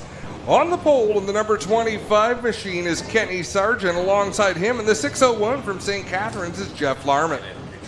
Row number 2 on the inside from Hagersville, the 93K, is Mike Glazinga. Alongside him from Shannonville, the 26, is Craig Handley. Row 3 on the inside from Port Colborne, it's the Fonz in the 1J, Jason Fontaine. Alongside him from Keister Center in the 28 is Jim Lampman. Row 4 on the inside from Demaresteville, Ontario, the 53P is Wade Purchase. Alongside from Hagersville, the 3B is Devin Bacher. Starting 9th in the 55 out of Caledonia, it's Mike Thorne. Alongside him from Belleville, the 03 is Justin Ramsey. Row number 6 on the inside, the 49 from Hagersville is Dave Bailey. Alongside him from Guelph, the 79 is Christopher Hale. 13th is the 28D out of Keister Center, Donnie Lampman. 14th, I believe, out of right here in Port Colborne, the 01 is Barry Beck Jr. Starting 15th from Harley, the 37 is Rob Hoskins. 16th from Port Robinson, the 108 is Zach Bleach. Starting 17th from Oshwegan, the 24 is Blake Bombury Jr. Starting 18th in the 13.5 is Brian General. Starting 19th from St. Catharines, the 48 is Todd Gordon. Starting 20th from Dunville, the 37J is Jeff Bean. 21st from Port Colborne, the 11R is Bryce Richardson. Tom Pearson drives the 30 Junior. He's from Port Colborne. Starting 23rd from West Lorne, the 65 is Scott Dunn. Starting 24th from Belleville, the 17 is Jeff Humphrey. Rounding out the field in the final row from Oshwegan, the 44 is Robbie General. The 11 is from Thorold. It's Go Fast Teeple. That's your starting lineup.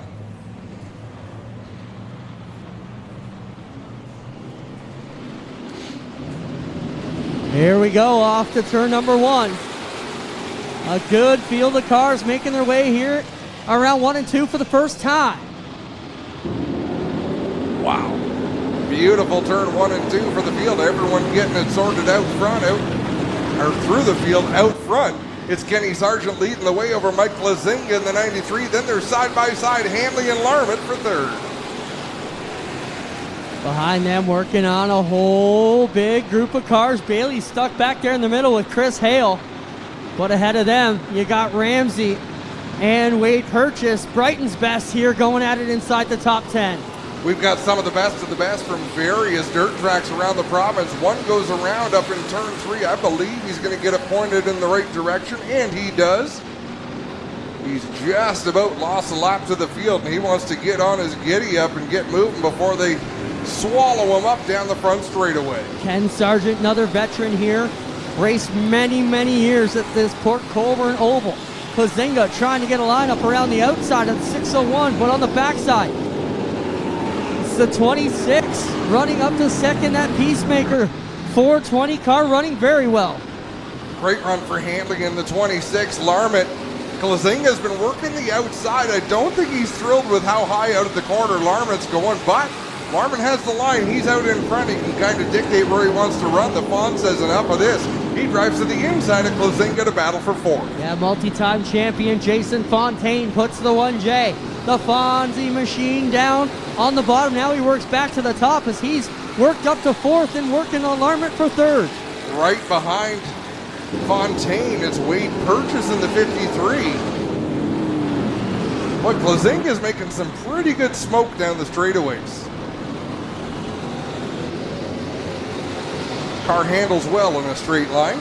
Sargent still with the pretty wheel leading up front. Over Hanley in the 26. Larment with a good line in third. Then you got a couple of them going at it. Wade Purchase knocking on the inside quarter of Jason Fontaine's 1J. Fontaine takes the spot away and Purchase will be relegated back to fifth. Larment still holding on to third. Fontaine pinched Purchase way down the racetrack. Right behind them, Justin Ramsey came up the racetrack on Mike Glazinga. Glazinga had to bite the brake just a little bit on the front straightaway. Right now, everyone playing a little bit of bumper tag around the guardrail. Devin Bacher off to the pits, and now Bailey right up the inside of Hale as they battle for about 10th, and a whole blanket of them go through 1 and 2. Sargent and Hanley driving away here, win the 1-2, 25-26 cars. 3 wide down the back straightaway. Dave Bailey on the inside in the 49. Christopher Hale in the middle in the 79. Up high, it's Mike Glazinga. Now they'll sort themselves out single file, but Dave Bailey got the best of that trio. Still Sargent holding off Hanley. 3 wide for third back there. Now Purchase to the inside of Larman. That ports the 1J of Fontaine to the outside, and he'll fade back. Can't quite get around Larman, and here comes Ramsey.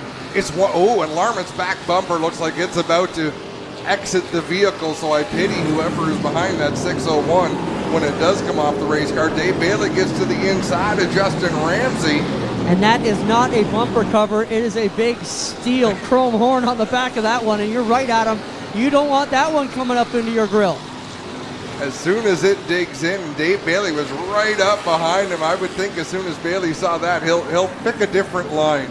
The problem is he's in the best line. And now Larment quick in the 601 right on the back bumper of Jason Fontaine. And you're right, Dave Bailey doing all he can not to knock that bumper off. Justin Ramsey making sparks as he bounces off the front straightaway wall. Now Bailey to the inside of Larment. We got a slow one down the inside of the back stretch. 44 here into the infield, and that'll be the end of it for this one. Back up front, though, we still watch Ken Sargent hold off the Hanley 26. And right there, here he comes. Wade Purchase into the back door. Brighton cars having a really good run here tonight. They always seem to run good here. You know, a lot of these are built by the Gordons, who know this place oh so well. And those Warrior Street Stock chassis are just dominant out of Concept 1 fabrication. Larman's starting to slide backwards through the field. A few cars have gotten to the inside of that 601 and put them in what would be the rear view mirror if they had one. Hey, Greg, do you see what Sargent has on his back quarter? Ice cream sponsor. There you go. Greg's not watching us. No, he don't even watch when he's here. He's in a dairy coma. Hanley working on the backside here of the 25 for Sargent, who's got the parlor, cones, and cafe. 25 up front, and 2 Brighton regulars taking the fight to Humberstone. Trouble off of turn number 4. Christopher Hale gets locked together with the slower number 65. Oh, and they almost all got through there. No. Oh, no. The butt end of that wall, Todd Gordon clipped it. Oh, I felt that from here. And then engaged full throttle. I don't think that made him too happy. Chris Hale getting hooked together with Scott Dunn in the 65. Hale was having a solid top 10 run, but how about that street stock racing? There's no better racing than street stocks on dirt the last 5-6 years in this area. And they have been so competitive. I mean, usually the top 5, you can throw a blanket over them. You don't know who's going to come out. Nope, and the top 5 tonight might be 10th to 15th tomorrow night because someone else has led the charge. I wonder, we probably don't want to mess with that. That other microphone doesn't go through our system. And not the time to play with that, I don't think. We're trying to get creative up here so we could get Steve involved. We are under yellow. Clinton, are you down there on the scene? I'm here. I'm trying to keep Ryan out of the quicksand because I just went up to my knees in it. Like, not there, Ryan. Yeah, so Hale, the front end all beat up on this car. The left front tore off the 79.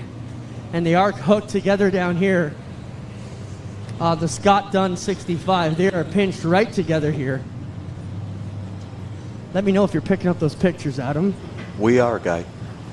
So I'll do his job for you, That's buddy. perfect, Robbie. And we'll watch to see them separate. Tough break for Chris Hale. You know, this is a lap car with Scott Dunn here getting into the side of the Hale machine. Hale trying to go to the inside and not quite where he needed to be, obviously. So I have a task, Clinton, and my task is for Francesca Spiteri, who's enjoying commenting because she is impressed with the plaid race cars. We have a highlight, we have a replay, sorry, of Chris Hale making contact with the Dunn machine and getting locked up. I called the 11 of Go Fast Teeple a plaid car, but now that I don't think that's what you call that pattern. I don't think it's plaid, but there is a word for it. And Francesca, I hate to say, and I don't know, Francesca? Franny. Okay, Franny. Let's go with that. I'm embarrassed that I had to ask that. There are probably people in your house that would know what that pattern is called because they had more experience in the decades when it would have been prevalent. How did I do there, Rob? Was that smooth or was it? You know what's a great cover-up? I'll help you out with this one. I always tell everybody my wife's favorite color is plaid. Very good. What is the name of that? There's a term for that particular. So the task is on. Whoever can get that wins an ice cream date with Greg Calnan. Look at the side of this car, Adam. The 65 is all tore up. There's a big piece of it missing on the side of the Hale machine. And they'll get it out of here. Dunn will be able to continue along. And Chris Hale taking that long, awkward ride back to the pits.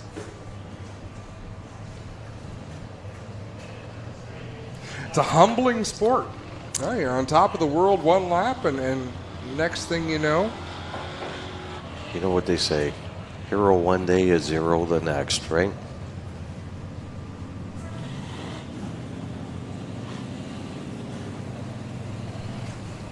This is Tart. Tart. That's okay. That's what we're hearing. Tart. Look at that. She must win a prize, like maybe an ice cream or something like that. I can't read writing that small, for goodness sake. You can't read what's in front of you right now. Put it on a Argyle. Okay, here we go. Now we're getting. Now the game's we're making on. progress. Hey, Adam. Last time I went to talk to Teeple, he yelled at me. He's here in the infield. Should I ask him what color the car is? I would, but then again, I just want to see him throttle you in the infield. Right. Like he's about 3 times wider than you are, and he looks like a lot of muscle. Teeple, you don't want to talk to me. I get it, but they're talking about what color is this car? What are you calling the color of the car? Plaid. Plaid. There you go, Adam. Thanks, Teeple. No. Ask him, is there a specific type of plaid? Like he says, is there a specific type of plaid? Was there inspiration for this look? Just the one that looked badass to me. That's it. I agree. We all agree, Teeple. So there you go. Badass plaid. There's your color, Adam.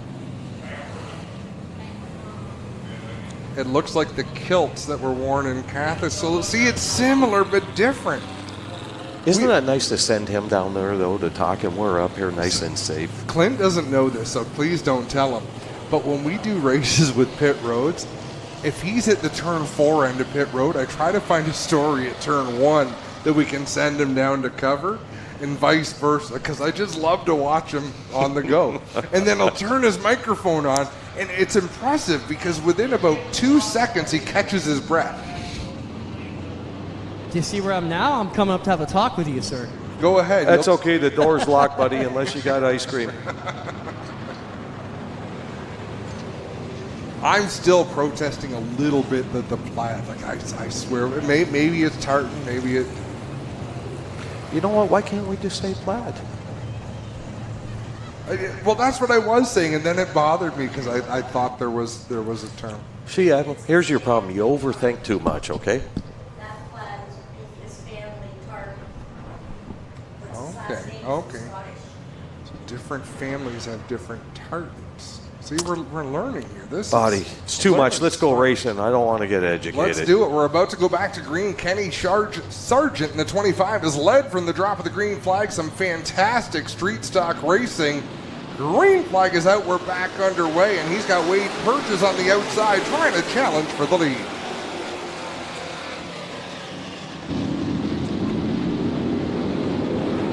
Side by side down the back straightaway. Sargent not able to shed that 53 machine. In fact, purchased with a nice arc off of 3 and 4, Clint.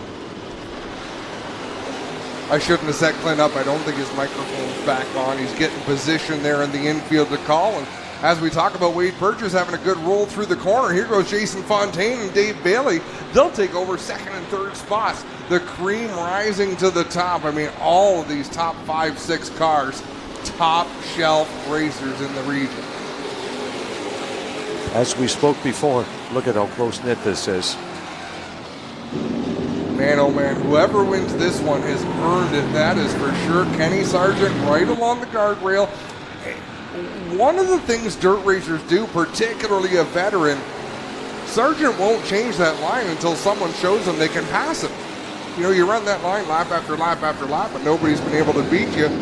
Part of that mindset is run the car at 90% until someone really mounts a challenge and then step it up, find that little bit more. Absolutely, it's your safe zone, but a smart guy that's in the back, you only get one shot to pass, so you never showed yourself, right? Jason Fontaine trying to size up Kenny Sargent, but he's not getting the run off the bottom of the turn like Sargent is in the 25, and he's got to know that with the top-notch competition here, someone's nipping at his heels, and as soon as he sees the blue hood of the 49 machine, he'll think I should have taken my shot. I should have taken my swing. But what a battle among the top 3, nose to tail through 3 and 4.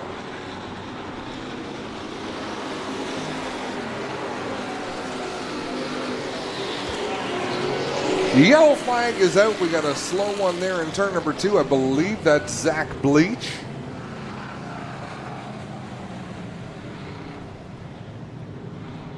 So what do you think? How cool is this to win one of the first features, get set up for one of the biggest races here coming? Because Sunday there's a big money race for these same cars. But be the first guy to get that new concrete dirty down there. Well, these drivers don't need much motivation. I mean, they're competitive. They like to beat each other.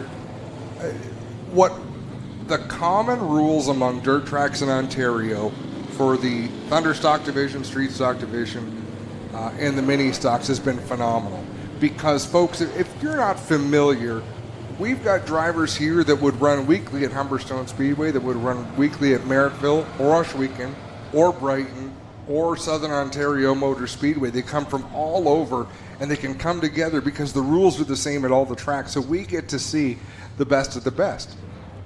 There's different driving styles. Right. It's fun to see the rivalries like Dave Bailey and Jason Fontaine would have racing here week after week. But then you throw in a Justin Ramsey and a Wade Purchase who spend their regular weekly races at Brighton, but then they come together for the specials. You know, you're just throwing a little bit more gasoline into the fire every time. Adam, the one question there I have is, Brighton has a Thunderstock race tomorrow, so I don't know if those guys are going home and coming back Friday or Sunday, or whether they're going to stay in the Niagara region for the weekend and run Merrittville tomorrow, back here on Sunday, and then back to Merrittville Monday. That's a good question, Clint. Maybe they're running non-point. Yeah, dude. Back home. And you know, when you think about it, Adam, we know Brighton's had all kinds of problems. They haven't got many races, I think one night in so far. So maybe they're not really gambling that much, you know, just taking one night off, figuring we only had one night in, we can make up the difference. But good story, we'll have to find out. Either way, we're fortunate to have them here tonight to put on this great show for us. And as we say, we're just fantastic competitors. There's a couple of drivers missing, Clinton. The Shaw family not making it down, but that's a long tow on a work day from down Chatham area. But by and large, this is the best of the best in dirt Thunderstock competition.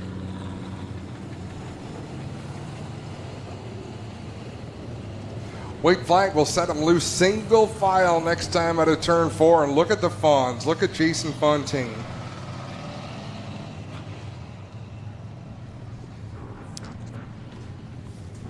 Lights go. Here we go. We're still getting text answers on the plaid conversation, which I love. Jason Fontaine right up on the back bumper of Kenny Sargent, ready to jump on the throttle. Sargent, a veteran with a lot of years and a lot of wins under his belt. Yeah, they've all got wins here. Fontaine and Sargent going at it with Bailey, Ramsey, and Purchase. 5-0, the best from around the province going at it, and they nearly go 3 wide. They all get together. A little bit of bumper tag down into the corner. Dave Bailey got the worst of that as Justin Ramsey up the inside of the 49. 2 laps to go. Sargent trying to hold off a hard charging 1J of Jason Fontaine, the hometown kid.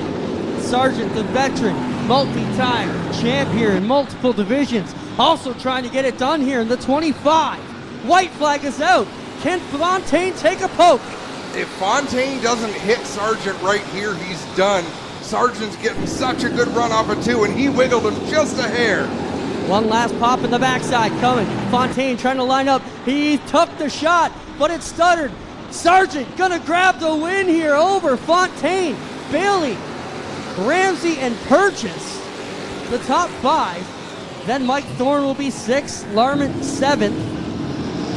And the rest of the field on after them, and we'll get down and get ready to go to our brand new Humberstone Victory Lane. That was some quality racing in the street stock division. What a way to kick it off. I mean, anyone in that top 5 could have dumped the car in front of them. And there was some bumping, but not dirty, Rob. There's always going to be that, but I got a question for you. Now, if this is Sunday night and it's 3,000 to win, how do you think that finish would have come out? Do you think it would have been different? No, you know what, I don't, because I don't think it even enters into a driver's mind. If you put good competitive racers on a racetrack, the money goes out the window. Like, a racer wants to win. And if I'm willing to bump someone, move someone to win, I'm willing to do it for a cheeseburger as much as I would for $10,000. Really? I guess we're a little different there, buddy. Well, you know what? If it was big money up front, I'd take my father out for the win if I was in second. My son out. I don't care. I'm here to win, and I want the money because it costs so much money to race, buddy. It does, and I can't disagree with you. Like, I can't say you're absolutely wrong. I just think it's different shades of... And plaid. We may find out. Different shades of plaid, different patterns. We may very well find out Sunday night what someone's willing to do. No, I just think it'll be different in my eyes anyways. That's why we're all allowed opinions, buddy. You got it. We hear Clinton Jeffrey down in Victory Lane getting ready to set things up. We're waiting for the Kenny Sargent number 25, and I believe he is going to be led right behind the fence, between the fence and the grandstands, down to a really cool Victory Lane.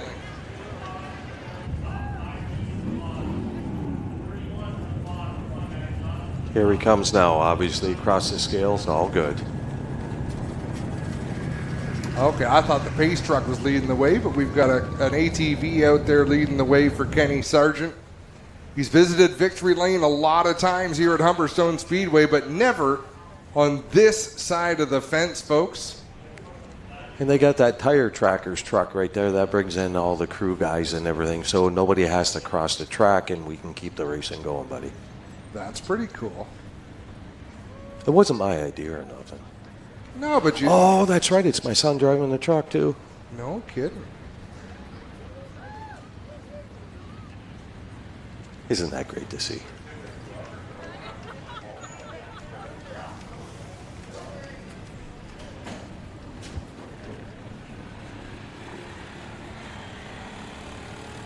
The fans moving up in the grandstands to greet Ken Sargent as he comes by.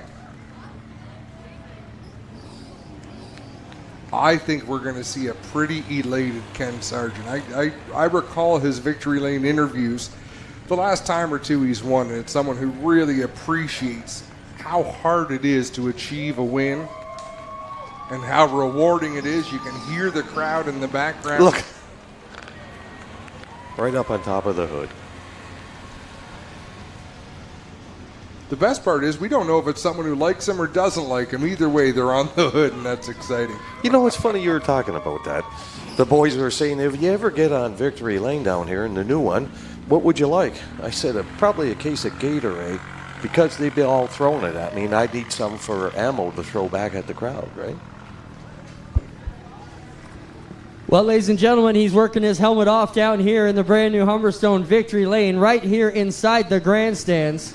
We'll wait a moment, get his helmet off, and we'll get a word with him. As Kenny Sargent, here he comes, ladies and gentlemen, how about a hand? Your first Humberstone feature winner of 2021, Kenny Sargent gets it done.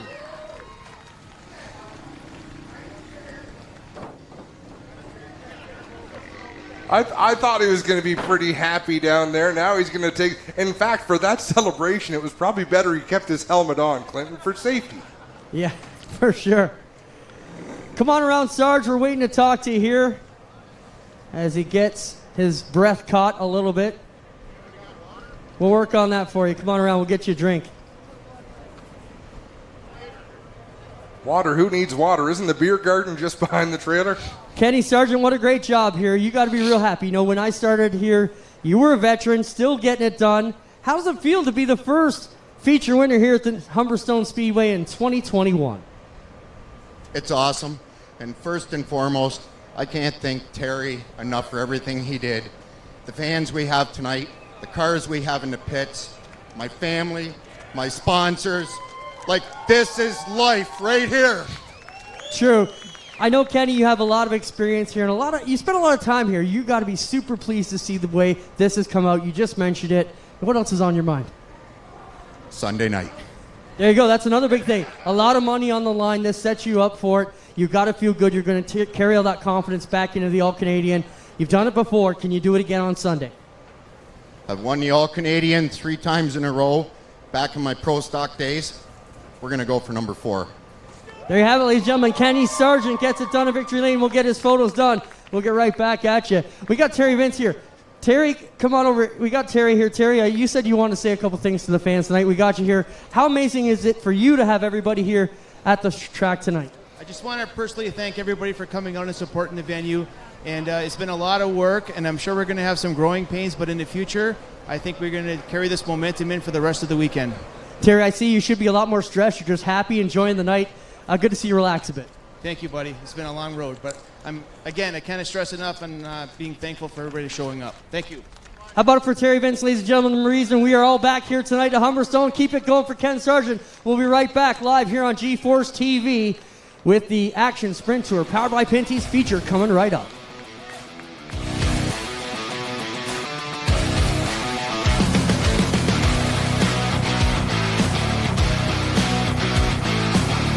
When you think about it, productivity starts at planting.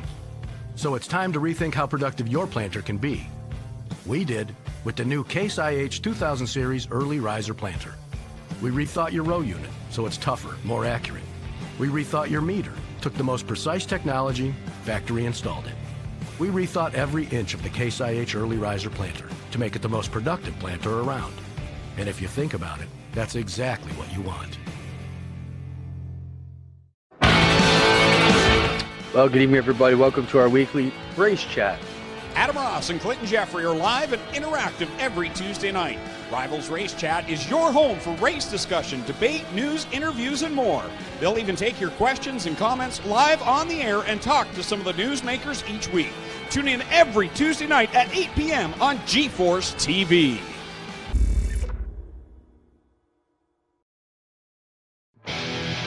What makes a trailer a Miska? Is it the heavy-duty Canadian steel they are made from? Or is it the exceptional finish that will last year after year? How about knowing that these are the best back trailers in the industry? These are the reasons you buy Miska. So what makes these trailers a Miska? It's the hard-working Canadians who craft them. We are Miska. We are Canadian tough.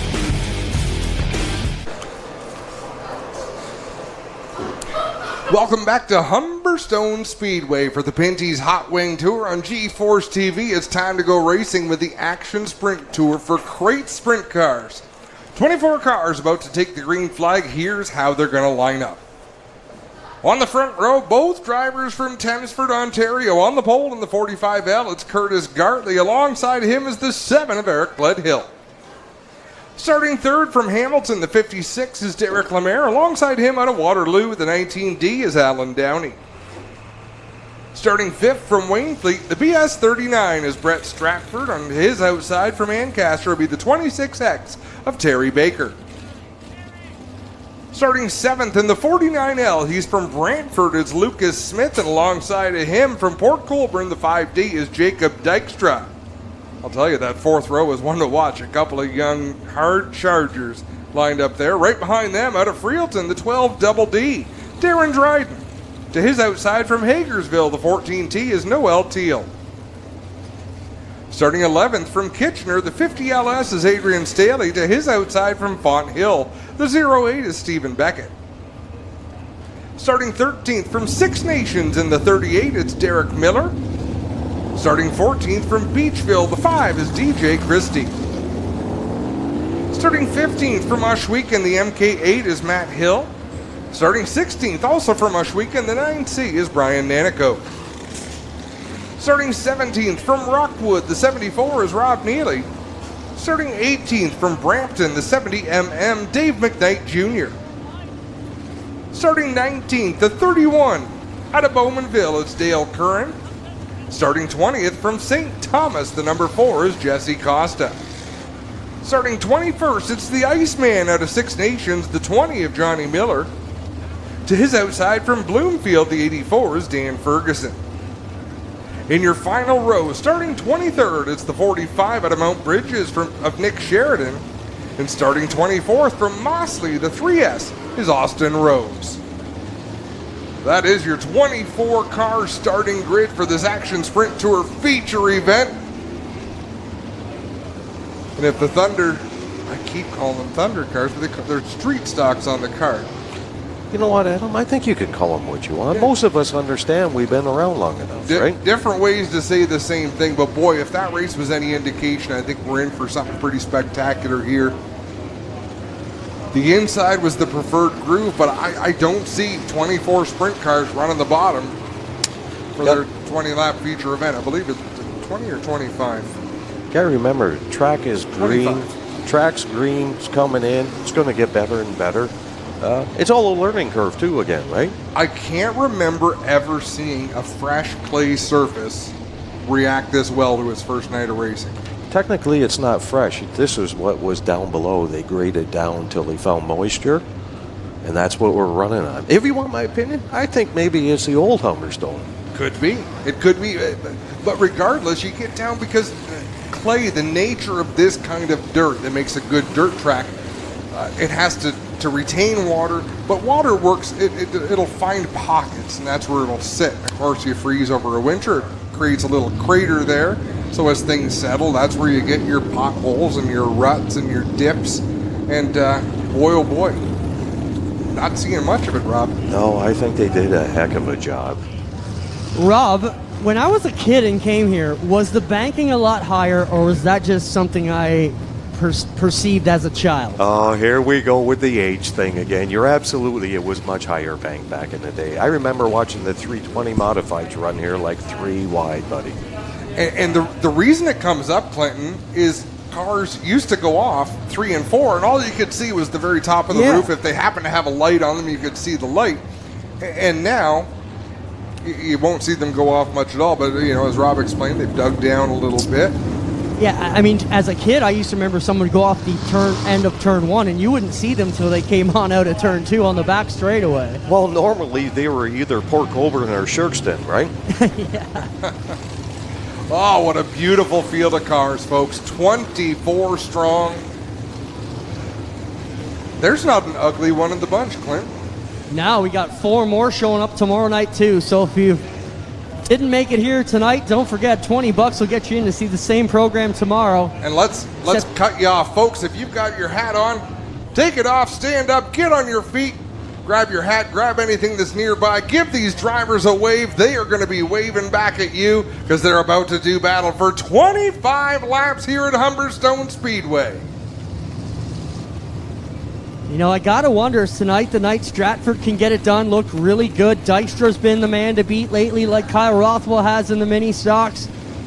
A lot of stories to follow. Adam, just to follow up the last race, I got a message from Adam Taylor. Said the Brighton boys are down for the weekend. They're skipping Brighton tomorrow. Uh-oh. Don't anger the Angela. Going green this time. Eric Ledhill and Curtis Gartley bring us to it. 25 laps in the Pinty's Action Sprint Tour. Here we go. The revs come up. And we already got a big problem into one. Beckett problem into red. Beckett on his side. I'm not sure who that was that took evasive action through the infield, but that was a pretty slick maneuver. Derek Miller's putting through the infield. Doug Leonard has come over the radio and said it was an easy over. I thought someone was going to get split on that guardrail there. And I mean, Beckett did go for a bit of a grind there along the guardrail. We'll wait and see what we, if we have views of it. Beckett out of the car, ladies and gentlemen, which is a great sign. I wonder if there's a chance that they could continue. Matt Hill stuck down here on the infield. His car looks all right. Beckett's car, we'll see what happens once they get it off the rail. Steven taking his gear off here. The nose wing all tore up on it. And he went for a long and we'll see slide. how this one comes out for him. Yeah, great replay from up on the roof. And whoa, wow. Was that coming to the red? Yes. We saw an amazing speed shot of Brett Stratford getting all sorts of sideways. Fishtailing. Well, at least we know he's got brakes on there, don't we? Yeah. So we have the Matt Hill machine here as well. And I'm not sure if you're seeing these cleanup pictures. Are you seeing them? From the roof we are. Got you.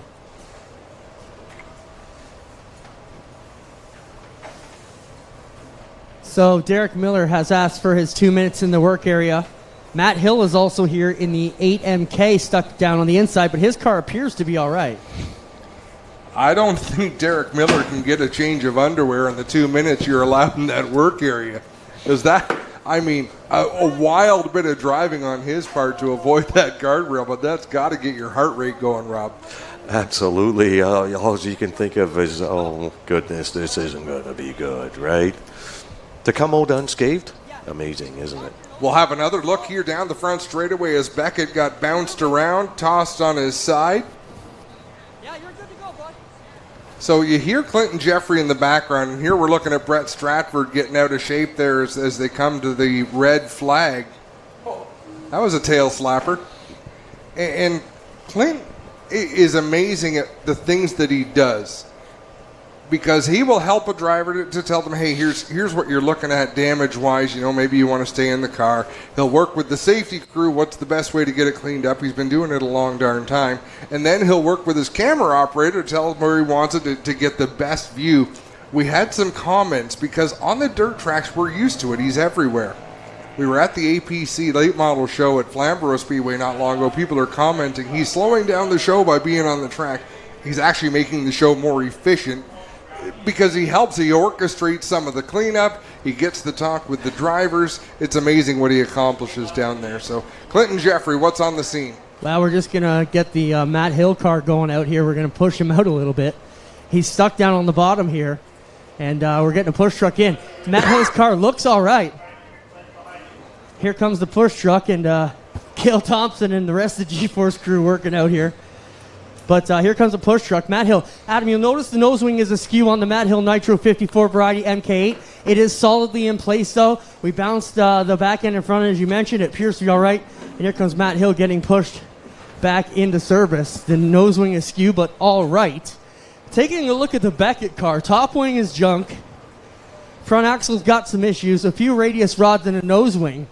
But aside from that, Adam, as far as we can tell, the rear end is rolling. Not sure if there's any damage. Don't see any fluids out of it. Could have been a lot worse for Beckett here. But he'll be done for the night nonetheless. These, the cars are durable. Like, you see what they go through. And like you say, they'll take it back to the pits. They'll have some work to do. Obviously, that top wing is going to come off. fresh wing's going to go on, but it wouldn't surprise me, Rob, if there's not that much to do to that race car to get it race ready. Yeah, they're made pretty gingerly for parts to bend and break in the right spot for driver safety, so normally the frames are usually savable. It's just the wing that's pretty expensive, too. Yeah, about $800 to $1,000 for one of those top foils.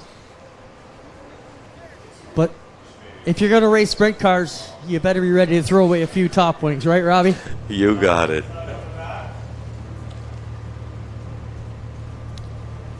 Sounds like the Derek Miller car has taken his 2 minutes in the work area, but will not return, we hear over the radio. So Derek Miller will be done. And the work on getting this field pushed off again. Track is clear. We're ready to go. Yeah, that's a shame because Derek Miller, I was impressed with how he was running earlier on. And, you know, there's another one. Sprint car driving is not for the faint of heart. Derek Miller is a world-class musician. You know, that's... You need those fingers for strumming the guitar, so... But if you recall, Adam, you know, he was filming a sitcom on APTN, couldn't drive for most of the 2019 season because the production company's insurance said if you hurt yourself, everybody's going to have to lose their job. So he was bummed he had to wait almost a whole year to race. It's amazing the personalities that come together and all compete together here. In any form of racing, Clinton, it attracts people from all walks of life and all levels of success, and it will humble the most successful and the most wealthy person, just like it will the person who can't really afford to be here, but they're here anyhow. Racing luck does not discriminate. Look at guys, we've had doctors and everything running these cars. Oh, yeah. Well, who was Major General Lewis McKenzie? Who ran an open wheel. Jeez, I got to get my facts straight before I. Is this going to be like that plaid thing coming on again? It could be. You wouldn't believe the conversations we've had, Rob, and the discoveries we've made. Clinton, I'm not going to bring it up. Well, I might bring it up. But Clinton Jeffrey was so mad at me one night leaving Ush Weekend for something that I made.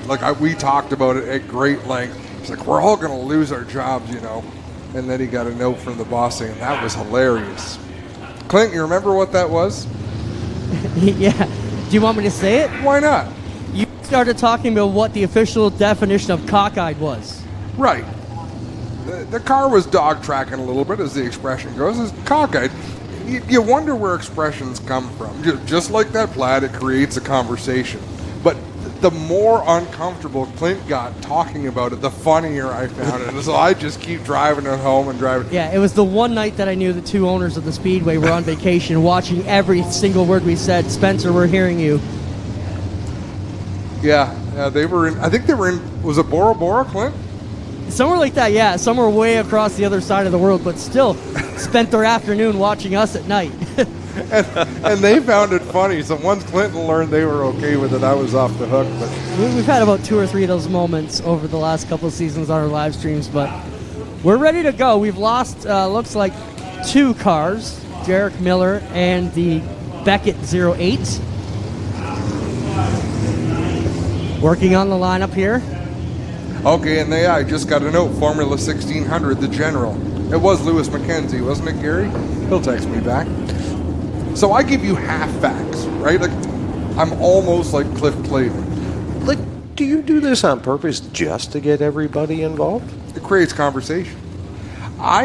So, little known fact. Like, I can be as big a dummy as anybody, but I sometimes say things that I'm confident that people will have an alternative opinion of.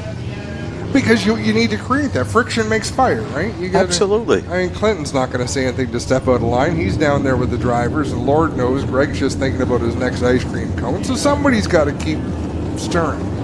I just hope he's not looking for a replacement. This isn't my gig, bud. You know what? It's been enjoyable to have. I'm having a riot. You know, that's the thing, right? You get people who are so you're not screaming and yelling, but you're passionate about racing. I love it. And it comes through, right? It's family. It's in your blood. It's in everything, right? Yeah. Isn't that why we're all here? I think so. Rob doesn't eat enough to be on this crew. That's a fair point. Watch what you say, buddy. You've never seen me eat. Gledhill on the outside, Curtis Gardley on the inside. He could be a sleeper here as well. We're going back to green. Green is out. Gledhill gets the loud pedal down. A drag race into one this time. Can they make it through clean? And Dykstra right up around the outside in the 5D. Dykstra found a lane nobody else was running. Makes some great moves up there into the top 5. Looking to do more of the same in 3 and 4, but Alan Downey is up there where he wants to be. Whoa, trouble off of 3. DJ Christie around in turn number 4 with an easy spin, and that will straighten things out once again with Gartley, Gledhill, Downey, Dykstra, and Lemaire the top 5. So lap 1 complete.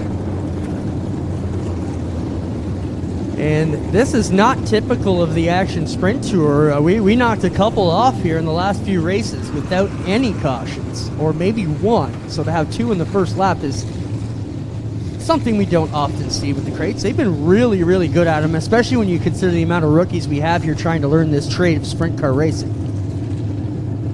Oh, I agree. I mean, this is just good, hard racing. Got another answer thanks to Darren saying it's Buffalo Plaid. So you see that one skill tester from 30 minutes ago still getting answered, which is pretty spectacular. So what this will do, Clinton, the fact that we took that lap, this restart's going to be single file with the cone in place. I feel a little bit badly that the person puts the cone out on the end of a long rope and runs away. Like, they've got to sprint that 50 feet or so up to get the cone. They'll wait till all the cars go by, set the cone out. I don't see the rope attached to the cone. It's there. It's invisible. Okay. Oh, there it is. There we go. There we go. So he's gonna stand there with his hand on the end of the rope that's about 40 feet from the cone. How does he know how far to put it out onto the track? So the question from Steve is how do they know how far? What they want, you have to be, the rule is on the restart, the leader can fire near the cone in turn number 4. Everyone has to stay single file. You cannot pass, you cannot pull out a line until after you get past the cone at the start and finish line. It's kind of a safety feature. It keeps the animals in their cage a little bit longer and lets things Keeps sort them out. all nose to tail before they can actually make a move, right? Now, what happens if they run over the cone or go on the other side of the cone? Well, I think Brett Stratford would be mad, wouldn't you? No, it's 2 spots to answer your question, Steve. 2 spots on the next restart or the next flag.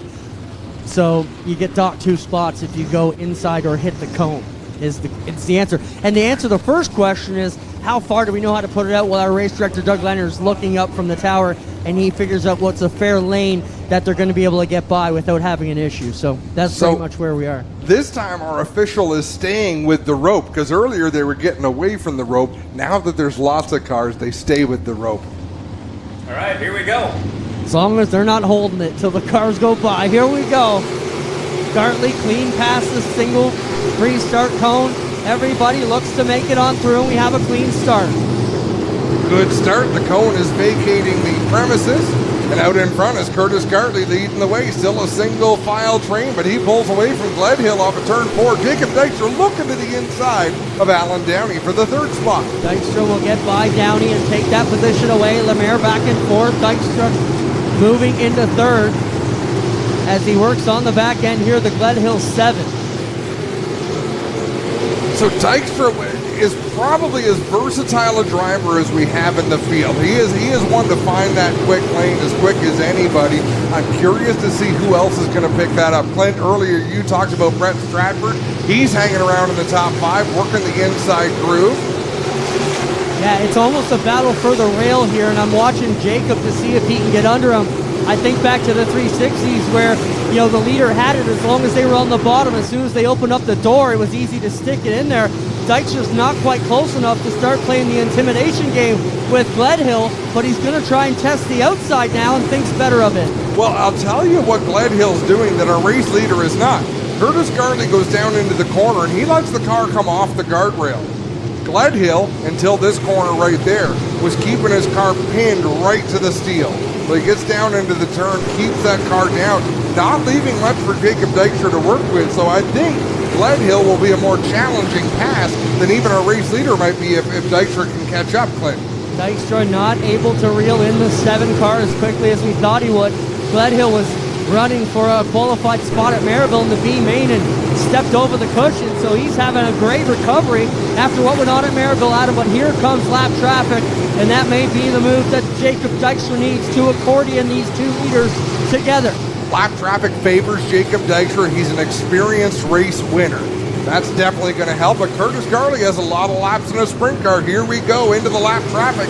Hill going to be the first car he encounters, and in order to make these passes, he is probably going to have to come up off the bottom of the racetrack. You know, Gartley is kind of new to sprint cars, but he raced micros for a long time out at Wonderland Speedway, I believe it was, and now he makes the move underneath the MK8, and that has to slow his progression a bit, and here comes Gledhill and Dykstra. He's committed to that inside line, and he didn't quite get the front end up far enough. Now he sailed it in on the high side, gets that run off the corner, so he'll build a little confidence there, but here comes Dykstra to the outside for second. Dykstra goes around Gledhill, going to try and make a move on Gartley, and Gartley's really got to pick up these lap cars and put them back behind him to keep Dykstra off the tail, and Dykstra is able to pass on the high side. 10 laps down, 15 laps to go in this one, and this is going to get fun out here. Every car is difficult to pass, so cars running different lines. Jacob Dykstra is going to have to deal with that as well. Dykstra working to the inside of the Austin Rose 3. Puts that lap car up on the outside, but not close enough to make a shot yet. Curtis Garley closing in on DJ Christie. Christie just hasn't quite gotten himself comfortable with this racetrack in the new formation. Curtis Garley sizing things up. He's going to approach DJ Christie in this corner, but he's going to have to make a decision by 1 and 2 because Jacob Dykstra is not going to hesitate. Yeah, he can't hesitate. Curtis is going to have to make a move on the outside and give up the bottom to Dykstra if he's going to hold on to the lead. Dykstra's got the bite up there. Gartley's going to have to put on the signal and change lanes now. Dykstra's gone to a lane that Gartley hasn't dared go to just yet, way up on the high side. But as soon as Curtis Gartley sees the 5 up alongside him, he's going to know that line is there. So I think we're going to have an extended battle here. This is a good one. Now Gartley's going to hope that one of these lap cars steps up in front of the 5 and he can dip back to the bottom, and that might happen there as Johnny Miller gets up in front of Christie. Side by side, DJ Christie and Johnny Miller right in front of the leader. Now, to be clear, they do not have to move over and get out of the way. Their job is to run a consistent line. They're racing for position just like the leader is, Clay. Dykstra up around the outside. He's the point leader coming into tonight with the Maryville feature win in his hands. And he's trying to pick up 2 and stretch out his lead on the Action Sprint Tour point chase, which pays $5 grand of Pinty's cash and a trip to Bristol. Oh, trouble for Curtis Gartley. Johnny Miller slides up right in front of them. That opens the door for Gledhill, and he's got Alan Downey right behind him. So second, third, fourth, right together through 1 and 2. Now, Adam, if we have a caution, lap cars get pulled out all night long. So that would put them right back on Dykstra's rear bumper. The last thing he wants to see with 6 to go is a caution. You're probably right, Clinton Jeffrey, but he has got wicked traffic in front of him here. Dave McKnight to the inside, making a move there down into turn number 3. They are fanned out 2 wide in front of the race leader. Gartley not close enough to make a challenge on the 5 car as they take it back through here on the bottom of 1 and 2. Down the back straightaway, it's Dan Ferguson, and Jacob Dykstra will work up the inside of the Ferguson machine, and now it'll be Dave McKnight right in front. 4 laps to go this time. Dykstra up to the outside of the 70mm. Will make that pass. Curtis Gartley gets passed by Alan Downey as the battle for second is wheel to wheel on turn number 2. Dave McKnight fought back a little bit on Jacob Dykstra there, but Dykstra was able to complete the pass in turn 3. Curtis Gartley and Alan Downey side by side down into the first turn. Downey with the spot, Gartley battling back, and they're still wheel to wheel off of 2. What a great race we've got going on here for second. Fantastic battle with 2 laps to go.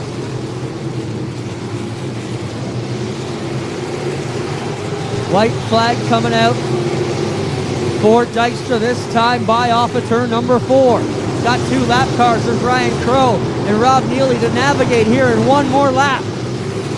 He works to the outside of Rob Neely, now to the outside of Brian Nanakoke. Coming off of turn number 2, clear sailing for Jacob Dykstra. Just seems to me to make a clean 3 and 4 to take the win. Jacob Dykstra brings it off of turn 4. He will be 2 for 2 on the Pinty's Action Sprint Tour in 2021. Great run here in second for the 19 of Alan Downey. Curtis Gartley will come across in third, followed by Gledhill and Stratford unofficially. Solid drives here, but Jacob Dykstra proves once again he's the man to beat. 6th through 10th, we've got Derek Lemaire in the 56, the 26 of Terry Baker, Darren Dryden in the 12 double D, Jesse Costa in the 4, and the 49L of Lucas Smith. Wow, that track's looking pretty black out there. It's getting that way, but that's good. Smooth it out all the way across, make them go to that extreme outside. That line is there. Can I ask Rob a quick question here, being a veteran of this track? Does it make a difference of the tires that you select with the condition of the track, whether it's tacky, whether it's brown, or later on at night, whether it starts to get black? Well, pretty much every track going now has tire rules for every class. So you don't really have much choice. It's all in how you prep the tires now.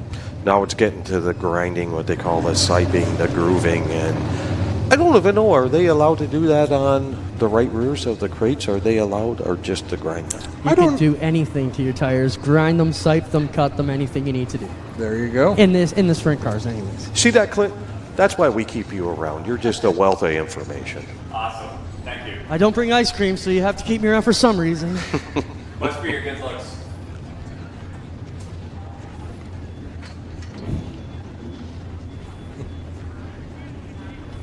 You know, they've got, not to beat a dead horse, but they've got apps like if you point your phone at a certain color, it'll tell you what the color is. They need to make that for plaid. I might do that. I might initiate the process. I need that because I'm colorblind. I don't think it's plaid. I think it's now referred to as tartan. That seemed to be the consensus. It's been clarified. It's tartan. Well, they're making their way down here. Jacob Dykstra getting pushed to victory lane, where he will be greeted by Clinton Jeffrey. The Humberstone Speedway victory circle right out front, in front of the crowd.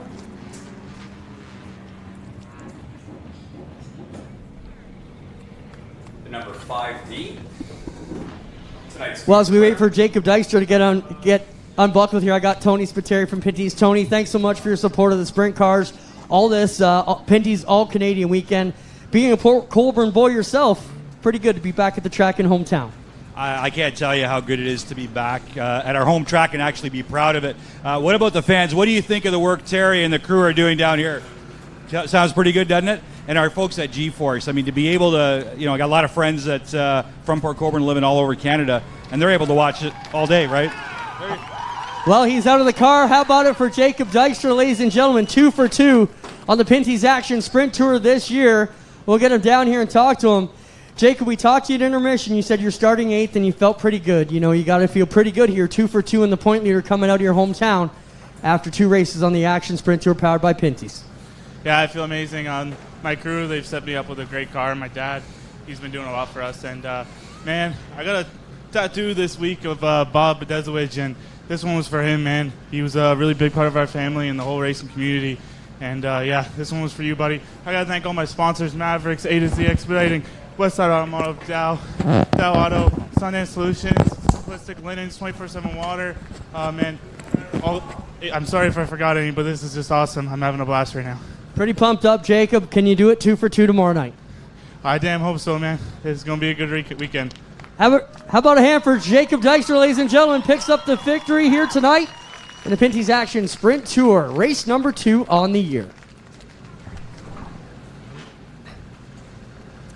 So let's take a quick break on G-Force TV, and we will be back with the mini stock feature event lined up on the front straightaway.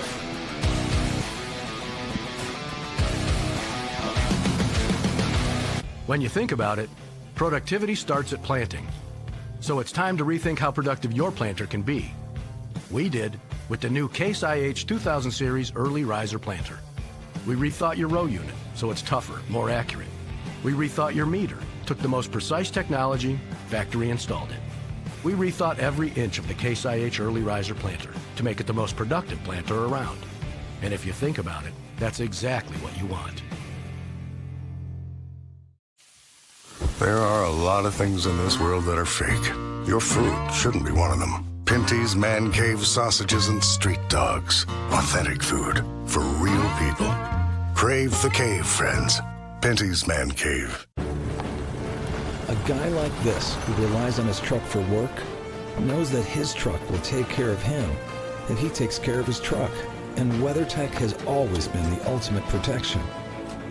From floor liners to no-drill mud flaps to tech liner for your truck bed to bump step to the handy under-seat storage system. And Cup Phone keeps phones secure in any cup holder.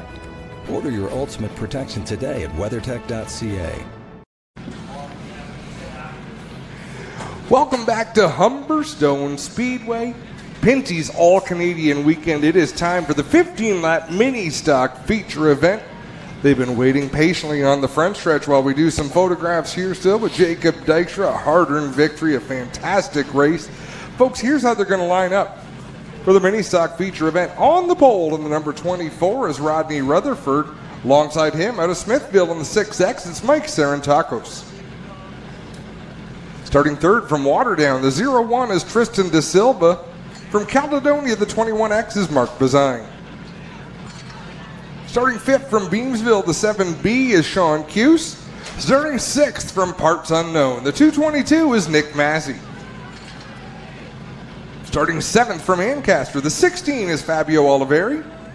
Alongside him from Port Colborne, the 14L is John Lubeck. Starting ninth from Waterford, the 46 is Wade Thorne. To his outside from Smithville, the 44B is Leroy Buscombe. Starting 11th from Thorold, the 96, Tyler LaFantasy. Starting 12th from Welland, the 114 is Kyle Rothwell. Starting 13th from Port Colborne, the 71C is Ray Serentia. Starting 14th from St. Catharines, the 519 is Rob Shaw. Starting 15th, I believe from Port Colborne, the number 3 is Courtney Cochran. Starting 16th from Welland, the 19 is Hannah Rothwell. Starting 17th from Hamilton, the 5 is Brian Aubie. Starting 18th out of Niagara Falls, the 44 is Danny Worster. Starting 19th from Hamilton, the 91, Oliver LaRocque. Alongside him from Powassan, the 3A is Kevin Aubie. Rounding out the field, driving the number 7 if they were able to make repairs from Port Colborne, Jordan Denabriga. That is your starting lineup for the mini stocks. Clinton, you've got me all screwed up on Tyler LaFantasy.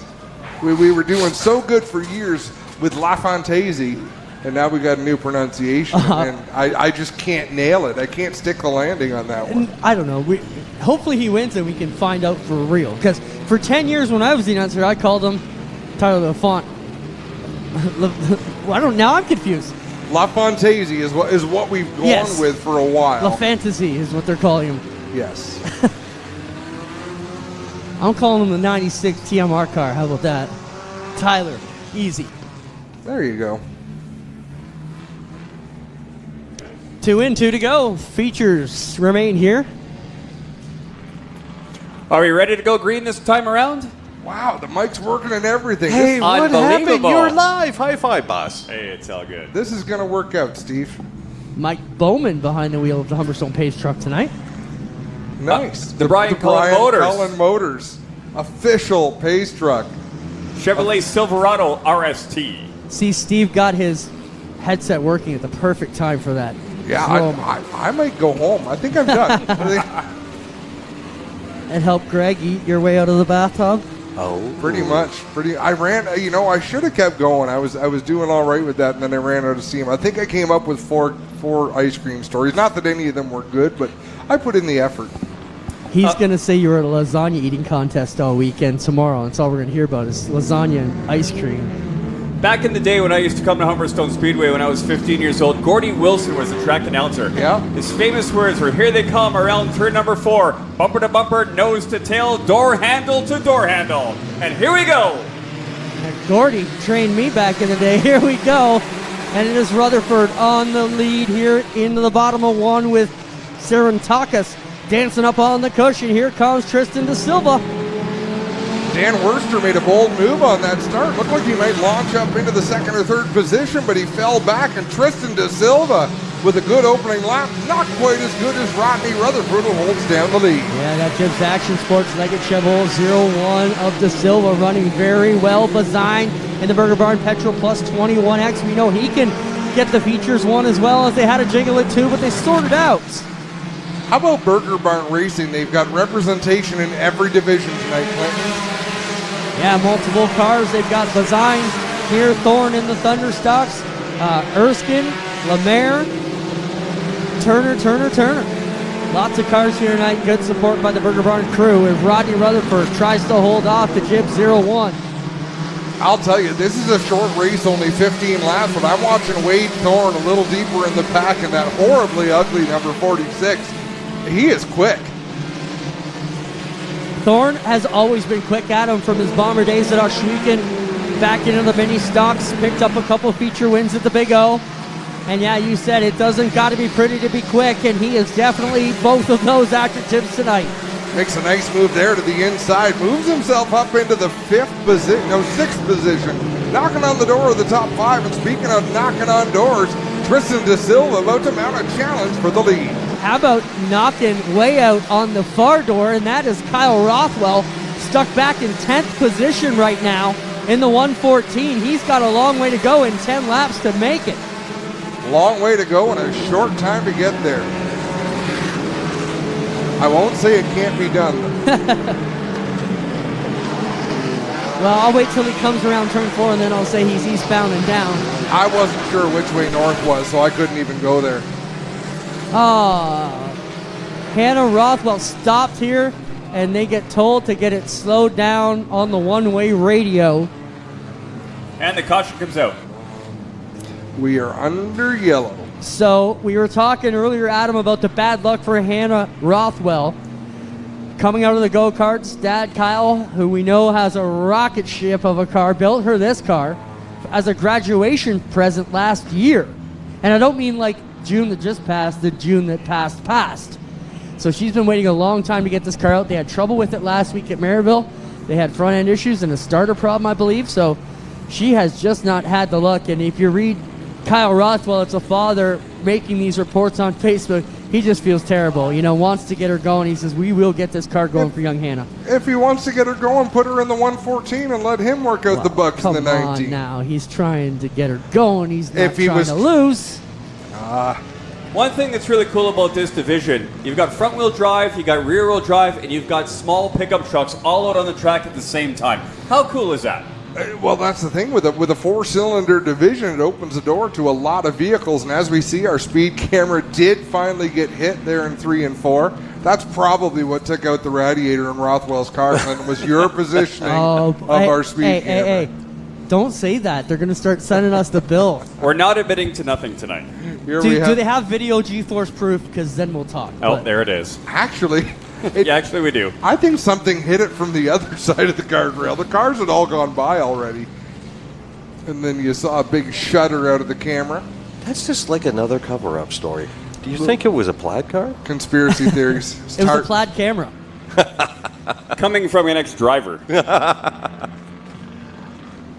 Oh, that poor camera. Folks, if you're enjoying the show tonight, more shameless self-promotion, head home, go to GeForceTV.net. This place looks beautiful. If you're watching from home, get yourself to Humberstone Speedway. The lighting, the surface, yeah, there's been some dust, but it's not the kind of dust, like Rob, we'll name names. You've raced at Fulton Speedway, places where the dust comes, you can't see the race cars from the and I mean, granted, they run some big day races in the fall, and there's like 200 cars there.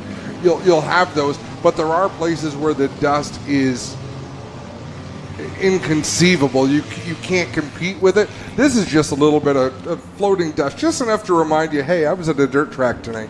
Rob, if I can add to that, do the drivers still use the tear-offs that they used to use? Yes, absolutely. When you speak of the dust and that, you know what, opening day, first track prep, you know what, I think it's amazing, and it's only going to get way better during the summer, right? So, trial and error. Oh, no, and I'm not complaining. I'm totally impressed. Yeah, absolutely. I am too. I totally agree with you there, Rob. Dave Walters came up and said, what do you think in the rear? I said, please don't touch it. It's going to be perfect. We've seen where we've just wasted an hour at other tracks. Yes. And you get nowhere. In 3 laps, you're right back where you were before you started. So, to me, it's just a time waster until we find a crew that can knock it out in 10 minutes. I say you get what you get, and you don't get upset, as my in-law would say. I think Terry Vince has done a fantastic job of getting this track ready, and it's looking fantastic tonight, and we're looking forward to the feature attraction. Let's just talk about all the racers. Rob, you've been around who've come in. We dropped it on our show the other day. Just racer after racer jumping in with whatever trade their day job is to help them. I mean, Brett Stratford and Mike Bowman building, water trucks, and Kretschka here running all wires for new speakers. And, you guys are here, and Terry Huffman. And, I mean, the list goes on and on of race car people who are behind this program, and it's great to see. It's a passion. We all love it, buddy. You're here too, aren't you? I love it. Been here 26 years. Here we go. Off of turn 4, Rodney Rutherford. Not typically a dirt driver, Adam, but he's getting it done here tonight in this 24 car. Having a good run, a nice restart for Rutherford. Tristan De Silva keeping it up on the high side. They're trying to squeeze 3 cars into a 2-car hole through 1 and 2. Down the bottom comes Danny Worster trying to find a line to make it work, but it's still Rutherford with the lead. But here is Bazine and De Silva, and they're stuck 3 wide in the middle. Oh, they go. Is that Rothwell? Oh, he's over and over. Red Goodness flag gracious. is up. Red flag comes out for a car on its roof. That is Cokeridge, the 3K. Kyle Rothwell up against the fence as well in turn number 1. And that was a hard hit for Kyle Rothwell. Now he's going to have 2 cars to fix for the next 3 nights. Hopefully he's okay.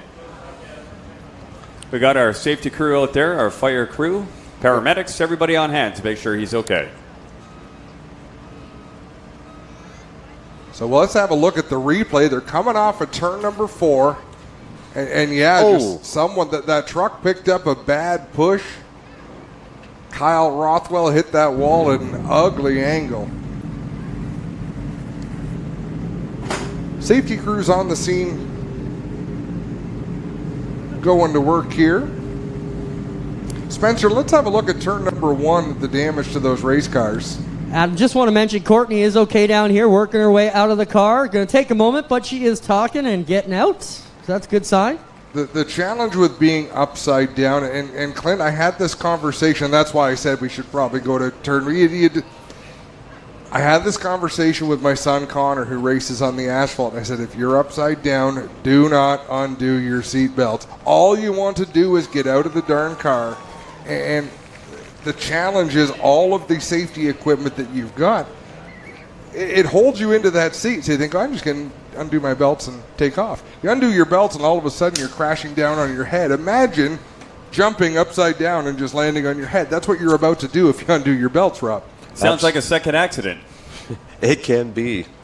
But you know what, too? Also, sometimes when people are upside down, the fear and everything, first thing they do is just want to grab and run, right? So they want to panic. Yeah. Great job by the safety crew to get right down in there. You assess the driver as quickly as you can, and they got in there to give her a hand getting out. So, well done. Obviously, the safety equipment in these cars doing the job it was meant to do. Howard Hanley's jump for Courtney. She's all right down here. Good to see. Courtney, are you okay? That's the big question. Car is upside down. Can't tell the damage yet, but doesn't look too bad. No, that was a pretty graceful one. I flipped before, and the first time was way harder. So. Well, at least you're smiling. How about it for Courtney, ladies and gentlemen? She'll get ready for the rest of the weekend. We're going to migrate our way down here and look at Kyle Rothwell's 114 and see if we can find out about that one. Our racers are so phenomenal. Courtney knows enough to acknowledge the crowd, give a wave, point to the camera, give the thumbs up. And I mean, That's the beauty of mini stock racing. That's the idea. Like, nobody's going to miss a mortgage payment next month, hopefully, for what's gone on here. It's supposed to be fun. You know what, though? Mortgage payments, I don't know. There's a lot of tent villages around now, so it doesn't cost much to live, right? This is true. Safety first. Well, I got him here, guys. Kyle Rothwell, the hottest driver in mini stocks in Niagara, but you got that car to fix now. It is a mess. You've got Hannah's car to fix, and we were telling about your Facebook stories about how you're trying to get it together for her. What happened here, Kyle? Well, first of all, with Hannah's car, we found a loose motor mount that was lifting enough just to keep pulling the axles out, and we thought we got that figured out, and we were just working on getting it a little bit tighter. It's a bit loose for her right now, but as far as this car,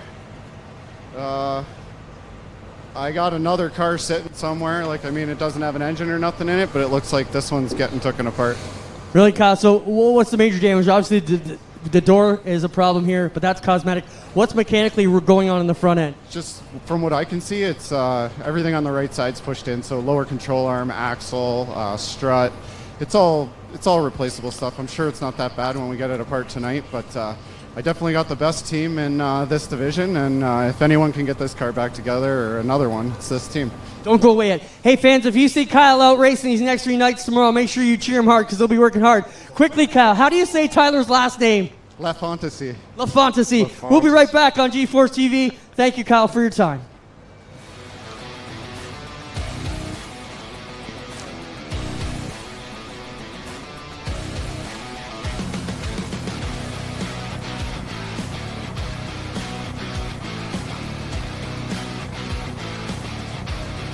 The People's Choice since 1968. People's Choice since 1968. Queenston Chevrolet Buick GMC. The People's Choice since 1968.